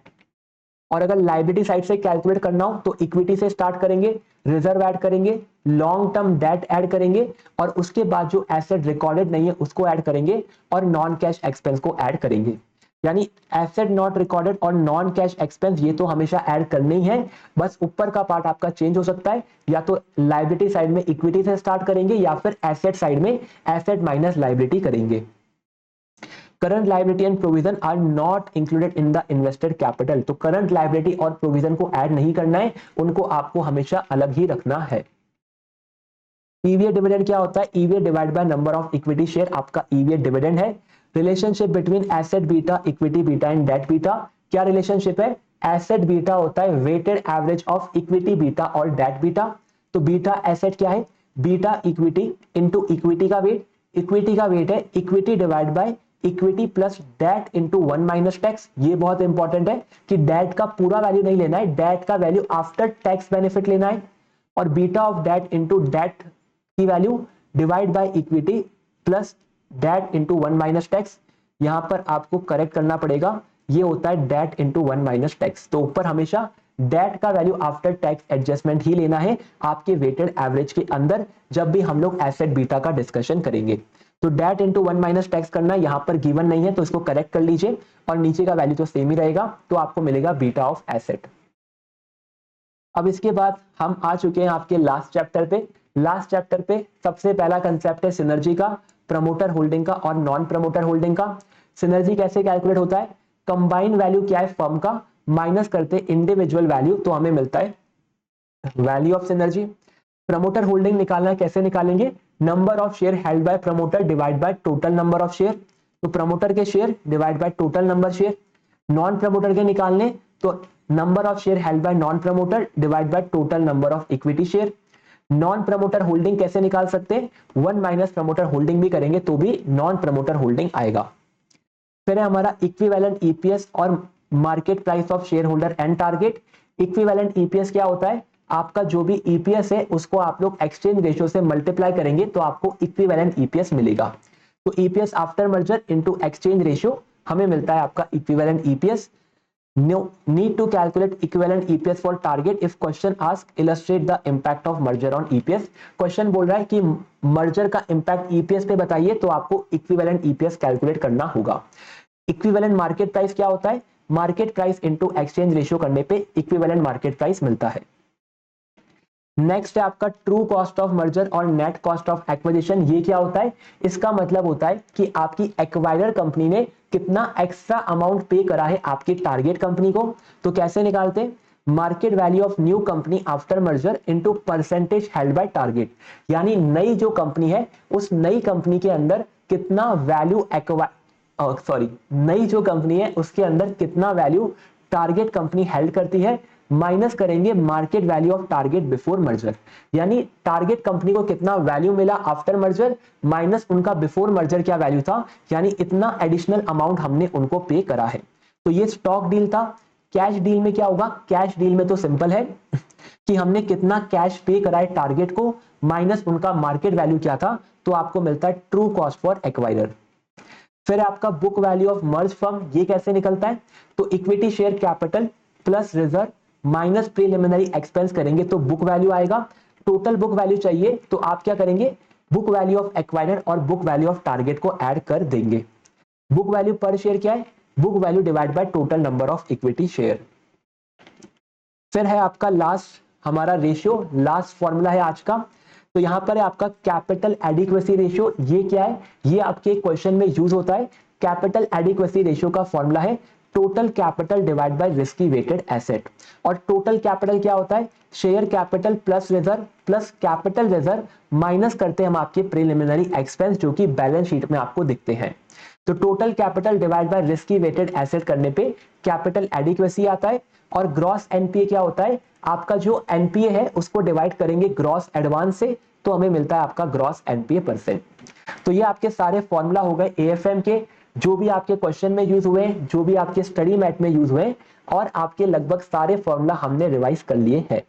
तो आज के सेशन में बस इतना ही। आपको सेशन अच्छा लगा तो आप वीडियो को लाइक कर सकते हैं, कमेंट में हमें बता सकते हैं, कुछ इंप्रूवमेंट कर सकते हैं तो आप वो भी हमें बताइए तो हम लोग इंप्रूव करेंगे। तो आज के सेशन में इतना ही, मिलते हैं हमारे नेक्स्ट सेशन के अंदर।